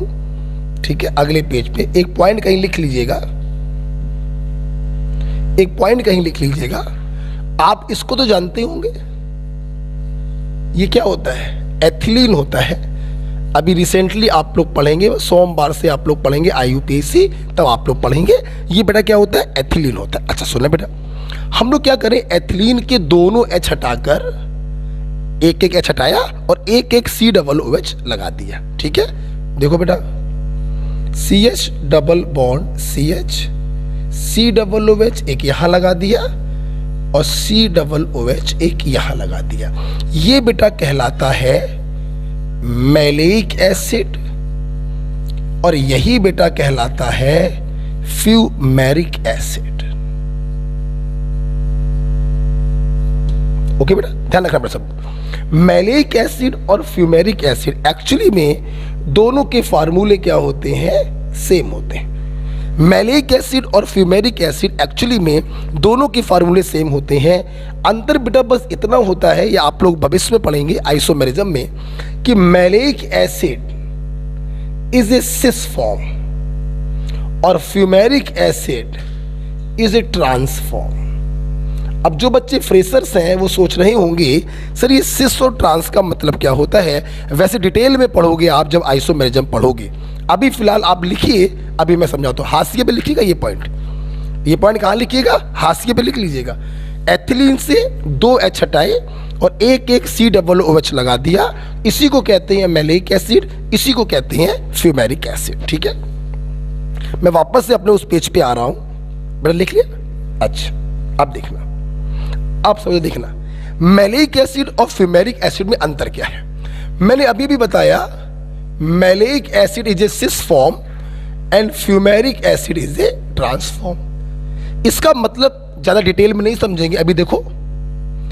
सिस फॉर्म का मतलब सिर्फ इतना है कि दोनों COOH एक ही डायरेक्शन में होंगे, और ट्रांसफॉर्म का मतलब ये होता है कि दोनों जो COOH हैं वो अपोजिट डायरेक्शन में होंगे। ठीक है, अब ध्यान रखना, सुना रहा मेरी बात। फ्यूमेरिक एसिड जब अपने अंदर से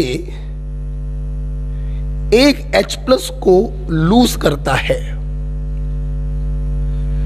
फ्यूमेरिक एसिड जब अपने अंदर से एक H+ को लूज करता है, तो ये जो एनायन बनता है, this anion get stabilized by chelation. Okay, phone call से H लगा, बगल में दूसरा फोन कॉल। अच्छा भाई, जबकि बेटा फ्यूमेरिक एसिड जब अपने अंदर से एक H+ को लूज करता है, तो आप बताओ क्या ये जो एनायन बना ये चिलेशन से स्टेबलाइज हो सकता? नहीं हो सकता। जबकि ये क्या हो रहा है, स्टेबलाइज्ड बाय चिलेशन।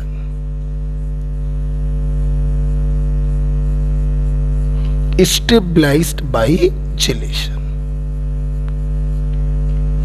आप लोगों ने केमिकल बॉन्डिंग में कई बार मुझसे पढ़ा, कोई चीज किसी डायरेक्शन में तभी जाती है जब उस डायरेक्शन में जाने पर उसकी स्टेबिलिटी बढ़ रही हो। आप देखिए, मैलिक एसिड H+ को लूज करके स्टेबलाइज हो रहा है, जबकि फ्यूमेरिक एसिड H+ को लूज करके स्टेबलाइज नहीं हो रहा। मतलब मैलिक एसिड अपने H+ को जल्दी निकालना चाहेगा, फ्यूमेरिक एसिड अपने H+ को जल्दी निकालना नहीं चाहेगा।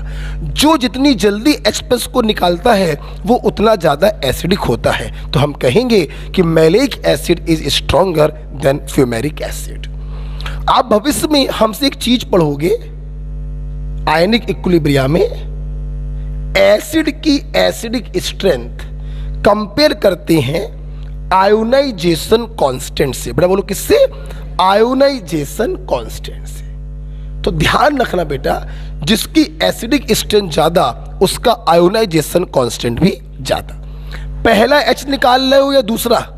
पहला वाला, तो इसे कहेंगे first ionization constant, first ionization constant. तो ध्यान रखिएगा, चूंकि मैलिक एसिड का पहला H+ ज्यादा तेजी से निकलता है, मतलब मैलिक एसिड स्ट्रॉन्गर एसिड होता है, मतलब Ka1 of malic acid is more than Ka1 of fumaric acid. तो नीचे लिखेंगे thus Ka1 of malic acid is greater than Ka1 of fumaric acid. Okay, इस प्रकार से बेटा मैं कह सकता हूं कि आपका हाइड्रोजन बॉन्डिंग क्या हो गया? खत्म हो गया।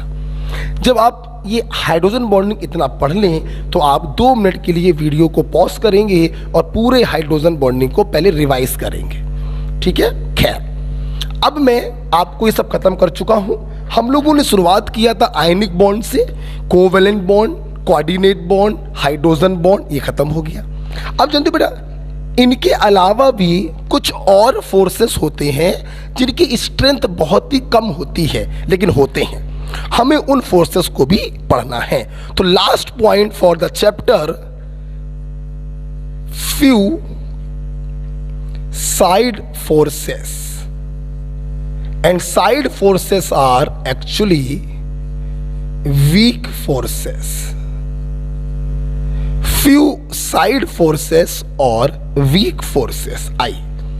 जैसे पहला साइड फोर्स हमारे छात्रों को पढ़ना है आयन डाइपोल इंट्रैक्शन।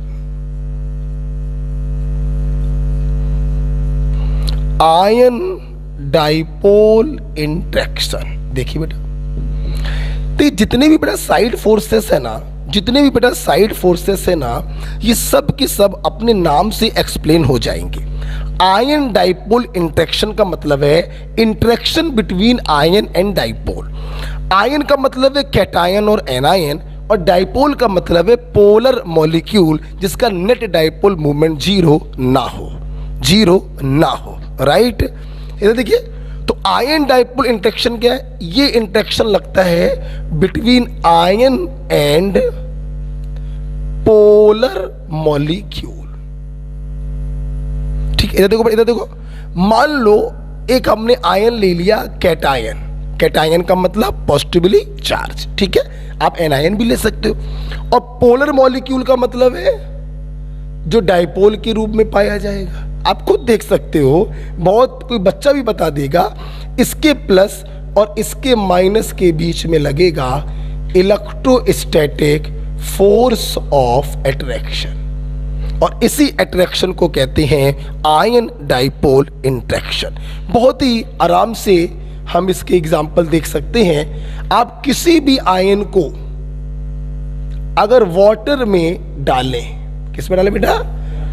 किसी भी आयन को अगर आप वाटर में डालें, जैसे Na+ को आपने वाटर में डाला, तो ये आयन इस डाइपोल पे अट्रैक्शन लगाएगा, उसे कहेंगे आयन डाइपोल अट्रैक्शन। आप एनायन ले लो, एनायन को वाटर में डाल दो तो यहां पर भी लगेगा आयन डाइपोल इंट्रैक्शन। क्या आपको याद है इसी चैप्टर में आपने पढ़ा, जब कोई आयन वाटर में जाता है process is called hydration process. क्यों गिर जाता है? इसी फोर्स के कारण गिर जाता है। जब आयन पानी में जाता है तो पानी होता है पोलर मॉलिक्यूल, आयन मतलब आयन, ये आयन इस डाइपोल पे लगाता है फोर्स ऑफ अट्रैक्शन और चारों तरफ से वाटर से घिर जाता है। The phenomena is called hydration. Yes, ये कौन सा फिनोमिना है? ये हाइड्रेशन फिनोमिना है। तो कोई आपसे पूछे the cause of hydration is, answer बोलो, ion dipole interaction. This is the main cause of hydration. Clear बेटा? चल, आफ्टर बेटा आयन डाइपोल इंटरेक्शन दूसरा बेटा होता है हमारे पास आयन इंड्यूस्ड डाइपोल इंटरेक्शन। सब कुछ नाम से समझ में आएगा, ये ध्यान रखिएगा। साइड फोर्सेस इंपॉर्टेंट है लेकिन इनमें कुछ पढ़ना नहीं है आपको, सब कुछ नाम से समझ में आ जाता है। ठीक है, देखिए आयन इंड्यूस डाइपोल इंटरेक्शन क्या मतलब है, सुनना बेटा। इसका बेटा मतलब ये है कि एक तो हमारे पास आयन होगा, कैटायन और एनायन, समझना, और दूसरा होगा मैं यहां बना दूं, यहां आप नीचे लिखिएगा, ठीक है, जगह नहीं है मेरे पास, मैं यहां कर रहा हूं, ठीक है, इसका पार्ट है ये, ठीक है। एक आपके पास होगा आयन, ठीक है, और दूसरा आपके पास होगा नॉन पोलर मॉलिक्यूल। अब दोनों बेटा क्या होगा, तो मान लो एक आयन है कैटायन, ठीक, और ये कोई नॉन पोलर मॉलिक्यूल है। मॉलिक्यूल, अब सुनना क्या होगा, मॉलिक्यूल का मतलब बीच में न्यूक्लियस होगा और चारों तरफ इलेक्ट्रॉन चक्कर लगाएंगे।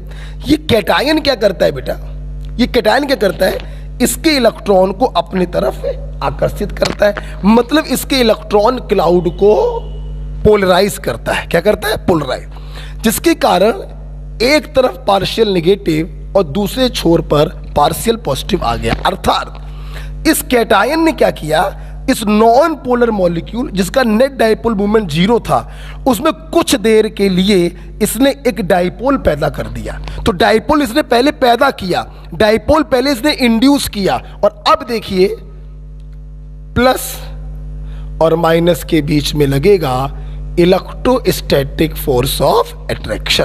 तो इसे क्या नाम दोगे, आयन इंड्यूस डाइपोल इंटरेक्शन। बेटा बोलो क्या नाम दोगे, आयन इंड्यूस डाइपोल इंटरेक्शन। पहले उस आयन ने नॉन पोलर को डाइपोल में बदला और फिर उनके बीच में इलेक्ट्रोस्टैटिक फोर्स ऑफ अट्रैक्शन लगा, तो इसे नाम देंगे ion induce dipole interaction. Okay बेटा, बात बेटा क्लियर हो रही है, सुनना बेटा। अगर हम लोग बात करें इसके एग्जाम्पल की, इसके एग्जाम्पल की बात करें, ध्यान से देखना बेटा। जैसे एग्जाम्पल ले लो हैलाइड आयन, ये तो आयन हो गया। अच्छा, कुछ बच्चे सोच रहे होंगे कि सर अगर ये एनायन होता तो, अरे यार अगर एनायन होता तो ये इलेक्ट्रॉन क्लाउड को रिपल कर देता, तो डाइपोल ऐसे पैदा हो जाता, पार्शियल नेगेटिव पार्शियल पॉजिटिव, और पॉजिटिव नेगेटिव में लगता ion induce dipole interaction. Okay, सुनना बेटा, मान लिया कोई एनायन ले लिया X minus, halide ion, fluoride, chloride, bromide, iodide, और नॉन पोलर मॉलिक्यूल ले लिया हेलोजन। हेलोजन नॉन पोलर होते हैं, ये आयन है, तो आयन क्या करेगा, इस नॉन पोलर में पहले डाइपोल पैदा करेगा और फिर इन दोनों के बीच में लगेगा आयन इंड्यूस डाइपोल इंटरेक्शन, और इस इंटरेक्शन के कारण ये दोनों आपस में जुड़ के बनाएंगे पॉलीहैलाइड आयन। बेटा बोलो क्या बनाएंगे, पॉलीहैलाइड आयन। तो ध्यान रखिएगा, पॉलीहैलाइड आयन का फॉर्मेशन होता है आयन इंड्यूस डाइपोल इंटरेक्शन के कारण। आइए इसको थोड़ा और समझाते हैं। आयन इंड्यूस डाइपोल इंटरेक्शन को थोड़ा और समझाते हैं। जैसे मान लो ये 3 प्रकार के पॉलीहैलाइड हमने बना दिए। अब मैंने आपसे पूछा इन तीनों पॉलीहैलाइड का स्टेबिलिटी ऑर्डर क्या होगा। अब सुना बेटा, जिन बच्चों ने मुझसे केमिकल बॉन्डिंग में फजन्स रूल पढ़ा है वो बड़े आराम से बता देंगे। याद करिए, एनायन जितना बड़ा होता है उसकी पोलराइजेबिलिटी उतनी ज़्यादा, और पोलराइजेबिलिटी जितनी ज़्यादा तो डाइपोल फॉर्मेशन भी उतना ज़्यादा। आप देखिए ये पोलराइज नहीं हो रहा है, ये इस नॉन पोलर को पोलराइज कर रहा है। Um right? सुनना, तो ये X2 जितना बड़ा होगा इसके पोलराइज होने की टेंडेंसी उतनी ज़्यादा, तो आयन इंड्यूस्ड डाइपोल इंटरेक्शन भी उतना ज़्यादा। आप बताइए सबसे बड़ा हेलोजन F2 होगा कि I2 होगा? I2, ये नीचे है तो I2 सबसे बड़ा हेलोजन है, तो I2 के पोलराइज होने की टेंडेंसी सबसे ज्यादा होगी, तो I माइनस और I2 के बीच में लगने वाला आयन इंड्यूस्ड डाइपोल इंटरेक्शन उतना ही तगड़ा होगा, इसलिए इसकी स्टेबिलिटी उतनी ही ज्यादा होगी। तो मैं लिख सकता हूं कि यहां से यहां पे जाने पर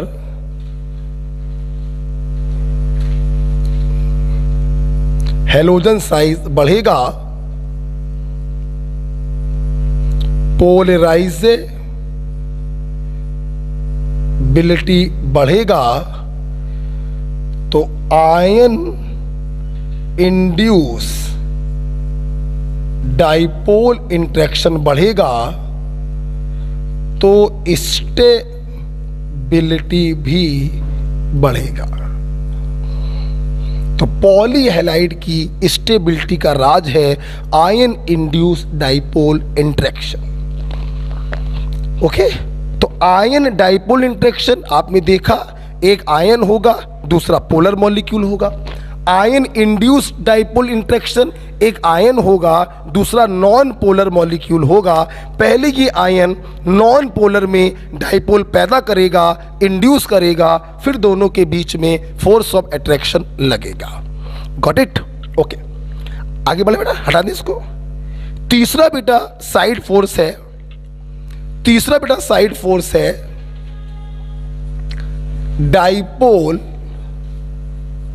डाइपोल इंटरेक्शन। ये सब आपको नाम से समझ में आ रहा होगा, अब तो समझ जाना चाहिए आप लोगों को। दो एग्जाम्पल बता दिए, मतलब पहला मॉलिक्यूल भी डाइपोल होगा, दूसरा मॉलिक्यूल भी डाइपोल होगा। ये तभी पॉसिबल है जब पहला भी पोलर मॉलिक्यूल हो और दूसरा भी पोलर मॉलिक्यूल हो।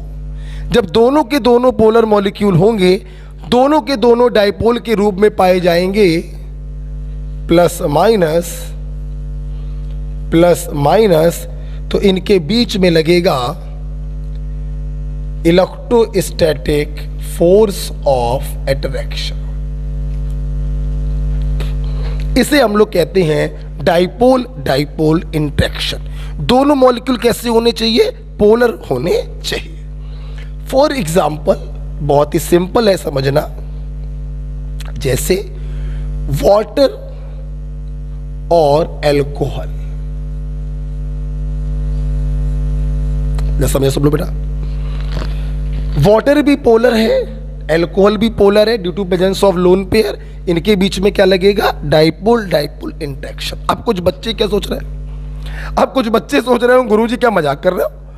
अभी हाइड्रोजन बॉन्डिंग पढ़ा रहे थे तो आपने कहा था कि इनके बीच में तो हाइड्रोजन बॉन्ड बनेगा।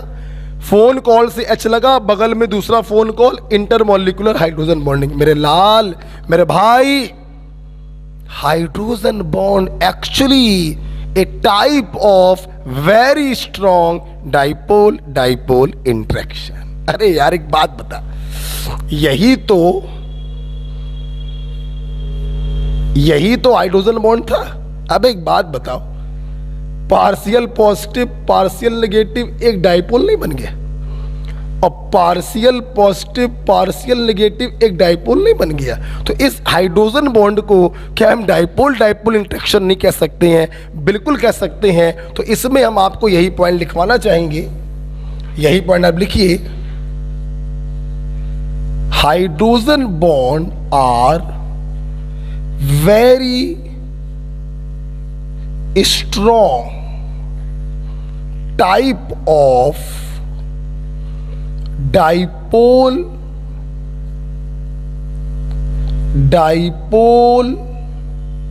interaction. Hydrogen bond actually a type of dipole dipole interaction. ये ध्यान रखिएगा।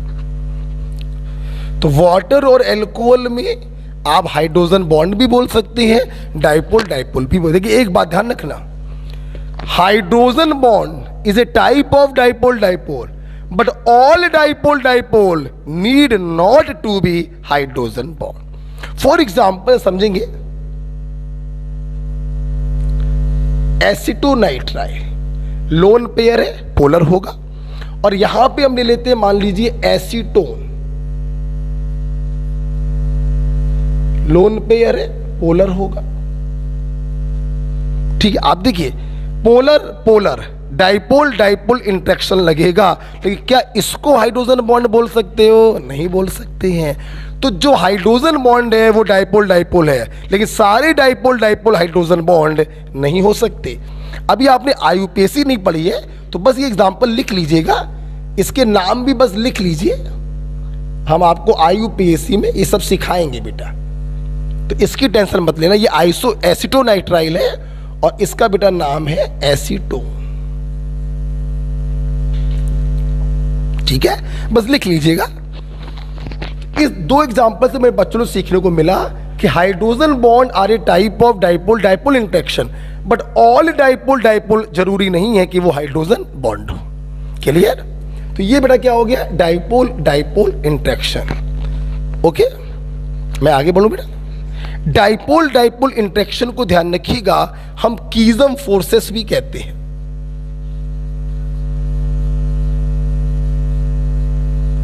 डाइपोल डाइपोल इंटरेक्शन को हम कीजम फोर्सेस भी कहते हैं। ओके बेटा, नाम से सब पता चलेगा। अब देखते हैं, तुमने अगर ये तीन सीखे, बताओ जरा, बताओ। आयन डाइपोल इंटरेक्शन, एक होगा आयन, दूसरा होगा polar molecule. Ion induced dipole, एक होगा आयन, दूसरा होगा नॉन पोलर। पहले इस नॉन पोलर में डाइपोल पैदा होगा, फिर लगेगा force of attraction. Dipole dipole दोनों होंगे पोलर। अगर समझ में आया तो चौथा वाला अपने आप बताना। डाइपोल इंड्यूस्ड डाइपोल क्या होगा, एक होगा पोलर और दूसरा होगा नॉन पोलर, पहले उसमें डाइपोल पैदा करेगा। ठीक है, तो चौथा वाला हम लोग केस देख रहे हैं।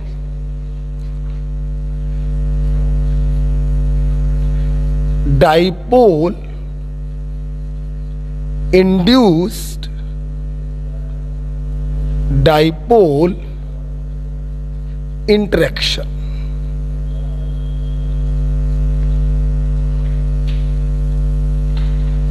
ठीक है, उम्मीद करते हैं आप समझ गए होंगे। एक मॉलिक्यूल होगा पोलर और दूसरा मॉलिक्यूल होगा नॉन पोलर।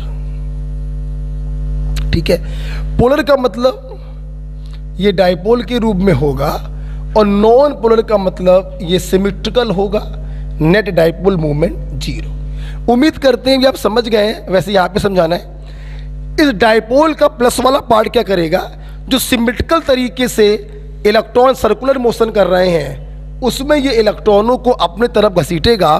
तो यहां पर एक डाइपोल जो है वो क्रिएट हुआ।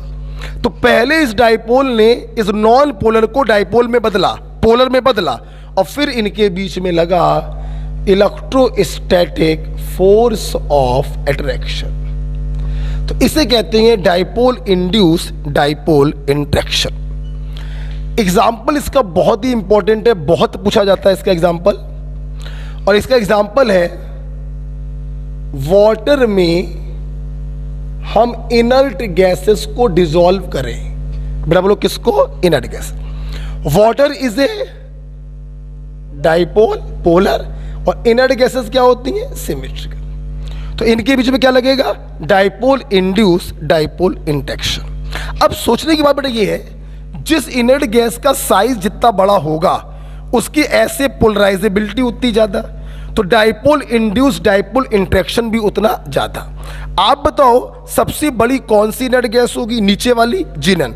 तो जिनन की पोलराइजेबिलिटी ज़्यादा, डाइपोल इंड्यूस डाइपोल इंटरेक्शन ज़्यादा, तो क्या मैं ये नहीं कह सकता हूँ कि जिनन की सॉल्युबिलिटी भी क्या होगी? ज़्यादा। Got it? तो यहाँ पर एक बड़ा प्यारा सवाल बनता है, एक बड़ा प्यारा सवाल बनता है, हीलियम, नियन, आर्गन, क्रिप्टन, जिनन। हीलियम से जिनन की तरफ जाओगे, साइज बढ़ेगा, पोलराइजेबिलिटी बढ़ेगी, फोर्स ऑफ अट्रैक्शन, कौन सा force of attraction? Dipole induce dipole. मैं शॉर्ट में लिख दे रहा हूं, पोलराइजेबिलिटी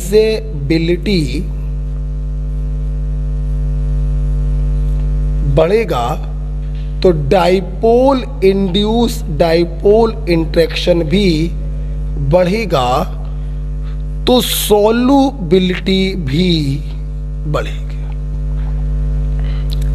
गॉट इट बेटा? तो डाइपोल इंड्यूस डाइपोल इंटरेक्शन इस प्रकार से बनाया। और लास्ट फोर्स आपके सामने आ रहा है, साइड फोर्सेस में हटा दें, इसका एक नाम और होता है Dibai force. Dipole dipole interaction को हम कीजम फोर्स कहते हैं और डाइपोल इंड्यूस डाइपोल इंटरेक्शन को हम डिवाई फोर्स कहते हैं। हटा दें। Next and last, of course last बेटा है लंदन फोर्स या डिस्पर्जन फोर्स।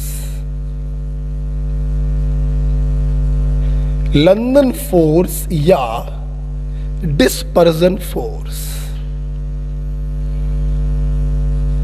देखिए बेटा, बहुत ही अच्छा केस है।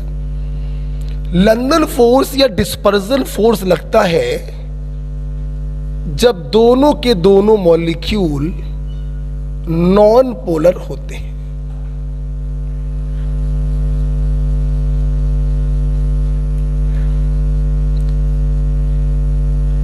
ये देखो बेटा, ये भी नॉन पोलर है, ये भी नॉन पोलर है, तो इनके बीच में लगता है इस प्रकार से लंदन फोर्स।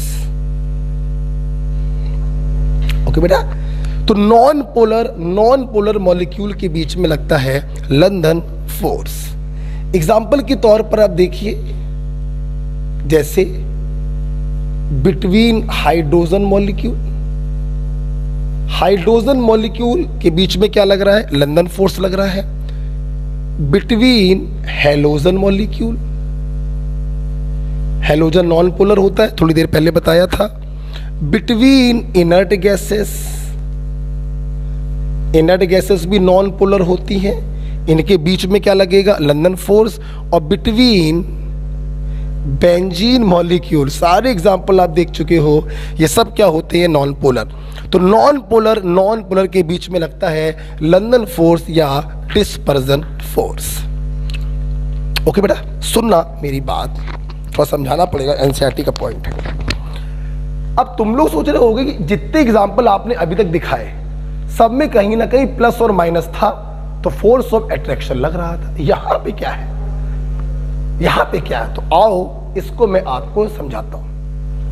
एक रस्सी लेना सीधी, उसमें गांठ बांध देना, इस सर्किल टाइप का बन गया, उसको अपने हाथ में ऐसे पहन लेना और घुमाना। जब घुमाओगे तो मोस्ट ऑफ द टाइम रस्सी सर्कुलर मोशन करेगी। कुछ ऐसे भी क्षण आएंगे जिसमें रस्सी इलिप्टिकल मोशन भी करेगी। हाँ, जब ये मॉलिक्यूल रोटेटिंग फेज में होते हैं, नॉन पोलर है, कुछ पलों के लिए दोनों क्या हो गए? पोलर। और जिस पल ये पोलर में बदले, उस पल इनके बीच में लग गया डाइपोल इंटरेक्शन। फिर क्या हो गए? नॉन पोलर, फिर अलग अलग हो गए, फिर कुछ पल के लिए ये हुए पोलर और इनके बीच में लगा डाइपोल इंटरेक्शन। क्या ये डाइपोल इंटरेक्शन परमानेंट है? नहीं, ये डाइपोल इंटरेक्शन क्षणिक है, कुछ पल लगता है, फिर ये अलग अलग हो जाते हैं। इसीलिए लंदन फोर्स इस धरती के सबसे कमजोर फोर्स होते हैं। तो कोई आपसे पूछे लंदन फोर्स क्या है, तो आप कहेंगे कि during rotation dipoles are created momentarily. कुछ पलों के लिए डाइपोल क्रिएट होते हैं और इनके बीच में डाइपोल डाइपोल इंटरेक्शन लगता है। कुछ क्षणों के लिए लगने वाले इस डाइपोल डाइपोल इंटरेक्शन को ही हम कहते हैं लंदन फोर्सेस और डिस्पर्जन फोर्सेस। तो ये मैं लिखवाना चाहूंगा, here dipole are created momentarily.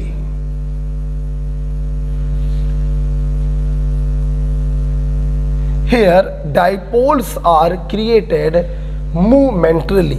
कुछ क्षणों के लिए डाइपोल जो है वो पैदा होते हैं। यही तो बेटा कारण है। सोच के बताना बेटा, सोच के बताना। रस्सी का गोला जितना बड़ा बनाओगे, घुमाने पर डाइपोल बनने की टेंडेंसी उतनी ज्यादा होगी, और डाइपोल जितना ज्यादा बनेगा लंदन फोर्स की स्ट्रेंथ उतनी ज्यादा होगी। तो क्या मैं ये नहीं लिख सकता हूं कि London force is directly proportional to molecular weight? अबे साइज उसी का ज्यादा होगा जिसका मॉलिक्यूलर वेट भी ज्यादा होगा। ओके बेटा, सो this is all about the London force. सारे साइड फोर्सेस खत्म हो गए हैं। लास्ट के 2 पॉइंट आपके सामने हैं। एक्चुअली बेटा ये लास्ट के सारे पॉइंट एनसीईआरटी से चल रहे हैं। जब से मैंने हेडिंग डाली है फ्यू साइड फोर्सेस, ये सब कुछ चल रहा है फ्रॉम एनसीईआरटी। ये चित्र बने हुए एनसीईआरटी में, ध्यान रखना। ये पॉइंट भी एनसीईआरटी में मेंशन है, इसीलिए मैं इस पॉइंट को कभी छोड़ता नहीं हूं, हमेशा समझाता हूं। रस्सी का एग्जाम्पल लेके समझाता हूं। ओके बेटा, हो रही बात? अच्छा, अब जरा मेरी बात सुनना, हटा दे रहे हैं इसको बेटा। अच्छा भाई, लास्ट के 2 पॉइंट और देख लीजिए। पहला पॉइंट है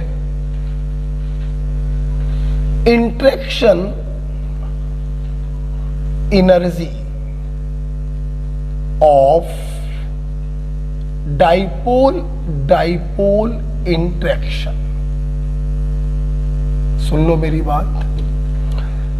डाइपोल डाइपोल इंटरेक्शन अभी भी आपने देखा, 2 पोलर मॉलिक्यूल के बीच में लगने वाला फोर्स ऑफ अट्रैक्शन। ठीक है,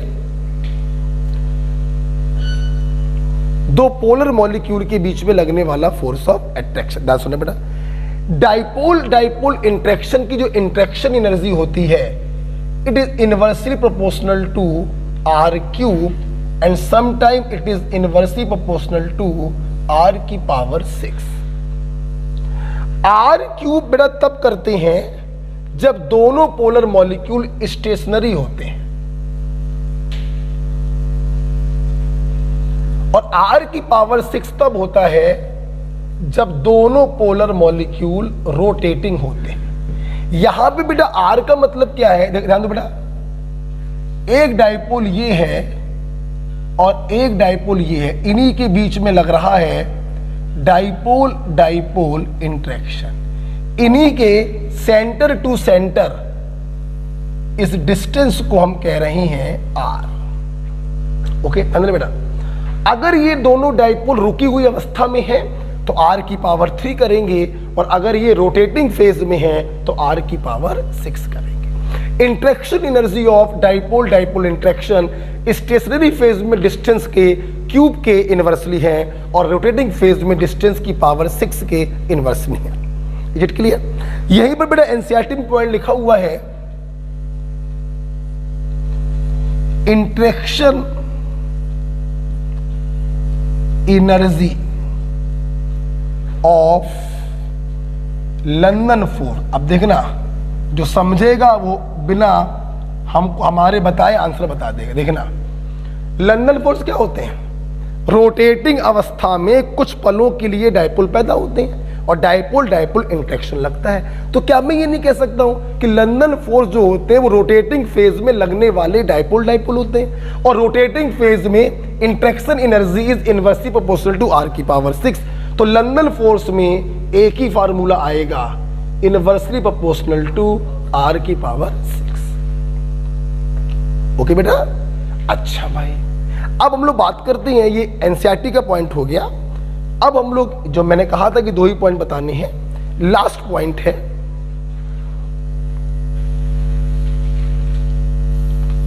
order of strength, order of strength of different bonds. देखिए बेटा, सुनिए, अभी तक आपने कितने बॉन्ड्स पढ़े? आयनिक बॉन्ड पढ़ा, इलेक्ट्रोपॉजिटिव इलेक्ट्रोनेगेटिव के बीच में, कोवेलेंट बॉन्ड पढ़ा, इलेक्ट्रोनेगेटिव इलेक्ट्रोनेगेटिव के बीच में, मेटेलिक बॉन्ड पढ़ा, इलेक्ट्रोपॉजिटिव इलेक्ट्रोपॉजिटिव के बीच में। ये तो हो गए 3 हमारे मेन फोर्सेस। इसके बाद आपने पढ़ा लिटिल वीकर हाइड्रोजन बॉन्ड, और उसके बाद आपने पढ़ा लिटिल वीकर साइड फोर्सेस। तो इसमें कोई शक नहीं है कि सबसे स्ट्रॉन्ग कौन सा बॉन्ड होगा? Ionic bond. उसके बाद कौन सा होगा? Covalent bond. और उससे कमजोर कौन सा होगा?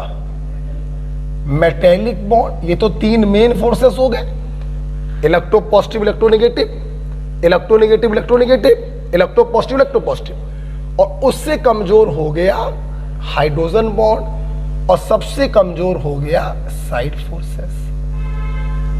इसमें तो कोई शक नहीं है, कोई शक नहीं है। अच्छा भाई, अब साइड फोर्सेस में हमारे पास बहुत सारे हैं। अब करो विचार, करो विचार। एक पर फुल चार्ज है, एक पर पार्शियल चार्ज है, एक ये केस है।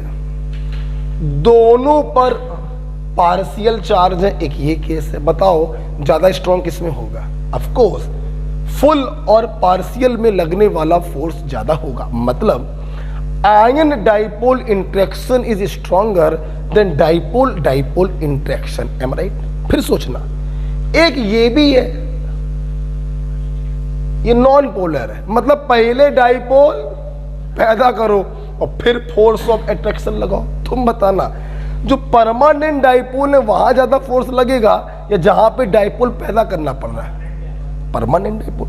तो आयन डाइपोल सबसे स्ट्रॉन्ग, डाइपोल डाइपोल उससे कमजोर, डाइपोल इंड्यूस डाइपोल उससे कमजोर, और जहां दोनों के दोनों नॉन पोलर है, लंदन फोर, दोनों के दोनों पोलराइज हो रहे हैं, वो सबसे कमजोर। तो क्या मैं यहां पर ये नहीं बना सकता हूं?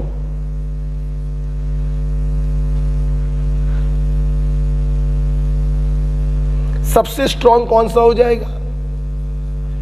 Ion dipole. फिर बेटा बोलो क्या हो जाएगा? Dipole dipole. फिर क्या हो जाएगा? Dipole induced dipole. और सबसे लास्ट में बेटा कौन सा आएगा? London force. अब मैंने देखा कुछ टीचर्स इसकी ट्रिक बताते हैं, मैं समझ नहीं पाया आज तक ट्रिक बताने की जरूरत क्या है। आप बच्चों को समझाइए ना। मेन फोर्स पहले आ गए आयनिक, कोवेलेंट, मेटेलिक, फिर आ गया हाइड्रोजन, फिर आ गया साइड फोर्स। साइड फोर्स में यार आयन डाइपोल सबसे स्ट्रॉन्ग, डाइपोल डाइपोल उससे कमजोर, डाइपोल इंड्यूस डाइपोल उससे कमजोर, और लंदन फोर्स सबसे कमजोर। सो मैं कह सकता हूं एक बहुत बड़ा चैप्टर केमिकल बॉन्डिंग क्या होता है, खत्म होता है। राइट? इस लेक्चर का, ये लेक्चर नंबर 9 है, 10 है, 10 है ये। इस लेक्चर नंबर 10 में आपको हाइड्रोजन बॉन्डिंग और साइड फोर्सेस पर क्वेश्चंस की सीट मिल जाएगी। आप उसको लगा के अपने डाउट वीडियो भेज दीजिएगा।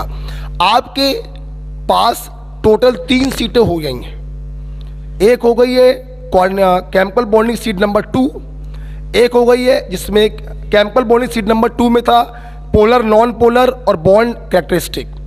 केमिकल बॉन्डिंग सीट नंबर 3 में था आपका एमओटी, और केमिकल बॉन्डिंग सीट नंबर 4 में होगा हाइड्रोजन बॉन्डिंग। गॉट इट बेटा? तो ये तीनों के वीडियो सॉल्यूशन बेटा आपको संडे को प्राप्त हो पाएंगे या मंडे को प्राप्त हो पाएंगे, टू बी फ्रैंक। क्यों ऐसा हो रहा है? अभी डिजिटल बोर्ड जो है मंगाया है वो अभी आ नहीं पाया है, और ऑफलाइन क्लास शुरू होने के कारण ये डिजिटल बोर्ड लगातार बिजी रह रहा है। तो मैं ये वीडियो भी रात के 10 बजे बना रहा हूँ, कोचिंग में अकेले आकर बना रहा हूँ। ठीक है, तो आपको सारे डाउट सेशन प्राप्त होंगे, लेकिन बेटा मंडे को प्राप्त होंगे। ओके, अच्छा, और मंडे को आप लोग का चालू हो जाएगा IUPAC नॉमेनक्लेचर। राइट, सुनो बेटा, जैसे कि आप जानते हैं कि मैं हर बार SW देता हूं। ये वीडियो जब आप देख रहे होंगे तो दिन होगा सैटरडे। क्या होगा? सैटरडे। आपके पास HW हो चुका है कि आपको केमिकल बॉन्डिंग की सीट लगानी है। आपके पास कितनी सीट आ चुकी हैं? 4। पहले वाले में ionic bond, hybridization, VSEPR theory. दूसरे वाले में था डाइपोल मूवमेंट और बॉन्ड कैरेक्टरिस्टिक। तीसरे वाले में है MOT, और जो आज पढ़ाया है हाइड्रोजन बॉन्ड और साइड फोर्सेस। आपके लिए काम क्या है? सुन लो मेरी बात। देखिए, एक काम तो ये सब आप लगाते चल रहे हो। जब आप ये वाला वीडियो देखोगे तो आपको सिर्फ सैटरडे को ये वाली सीट लगानी होगी जिसमें 30-40 सवाल होंगे बस। अच्छा भाई, तो संडे को क्या करोगे भाई तुम लोग? संडे को सुन लो क्या करोगे। तो HW में एक तो बहुत ही छोटा सा काम आपको दे दिया। संडे को तुम लोग क्या करोगे? पीरियोडिक टेबल के पूरे नोट्स रिवाइज करोगे। बेटा बोलो किसके? पीरियोडिक। केमिकल बॉन्डिंग रिवाइज करने की क्या जरूरत है? अभी तो पढ़ के तुमने सवाल लगाए हैं। तो संडे को आप लोग पीरियोडिक टेबल के पूरे नोट्स अच्छे से रिवाइज कर लेंगे, बढ़िया से पूरे नोट्स। और मंडे को शाम को आपको वीडियो किसका मिलेगा? IUPAC नॉमेनक्लेचर का वीडियो मिलेगा। ओके, और मंडे को ही इन 3 सीटों के सॉल्यूशन भी आपको मिलेंगे जो आपने डाउट हमसे पूछे। ओके, सो ओके भाई, थैंक यू। पढ़ते रहिए, मस्त रहिए, हमारे साथ बने रहिए, अपनी पढ़ाई को कंटिन्यू रखिए। Okay, thank you.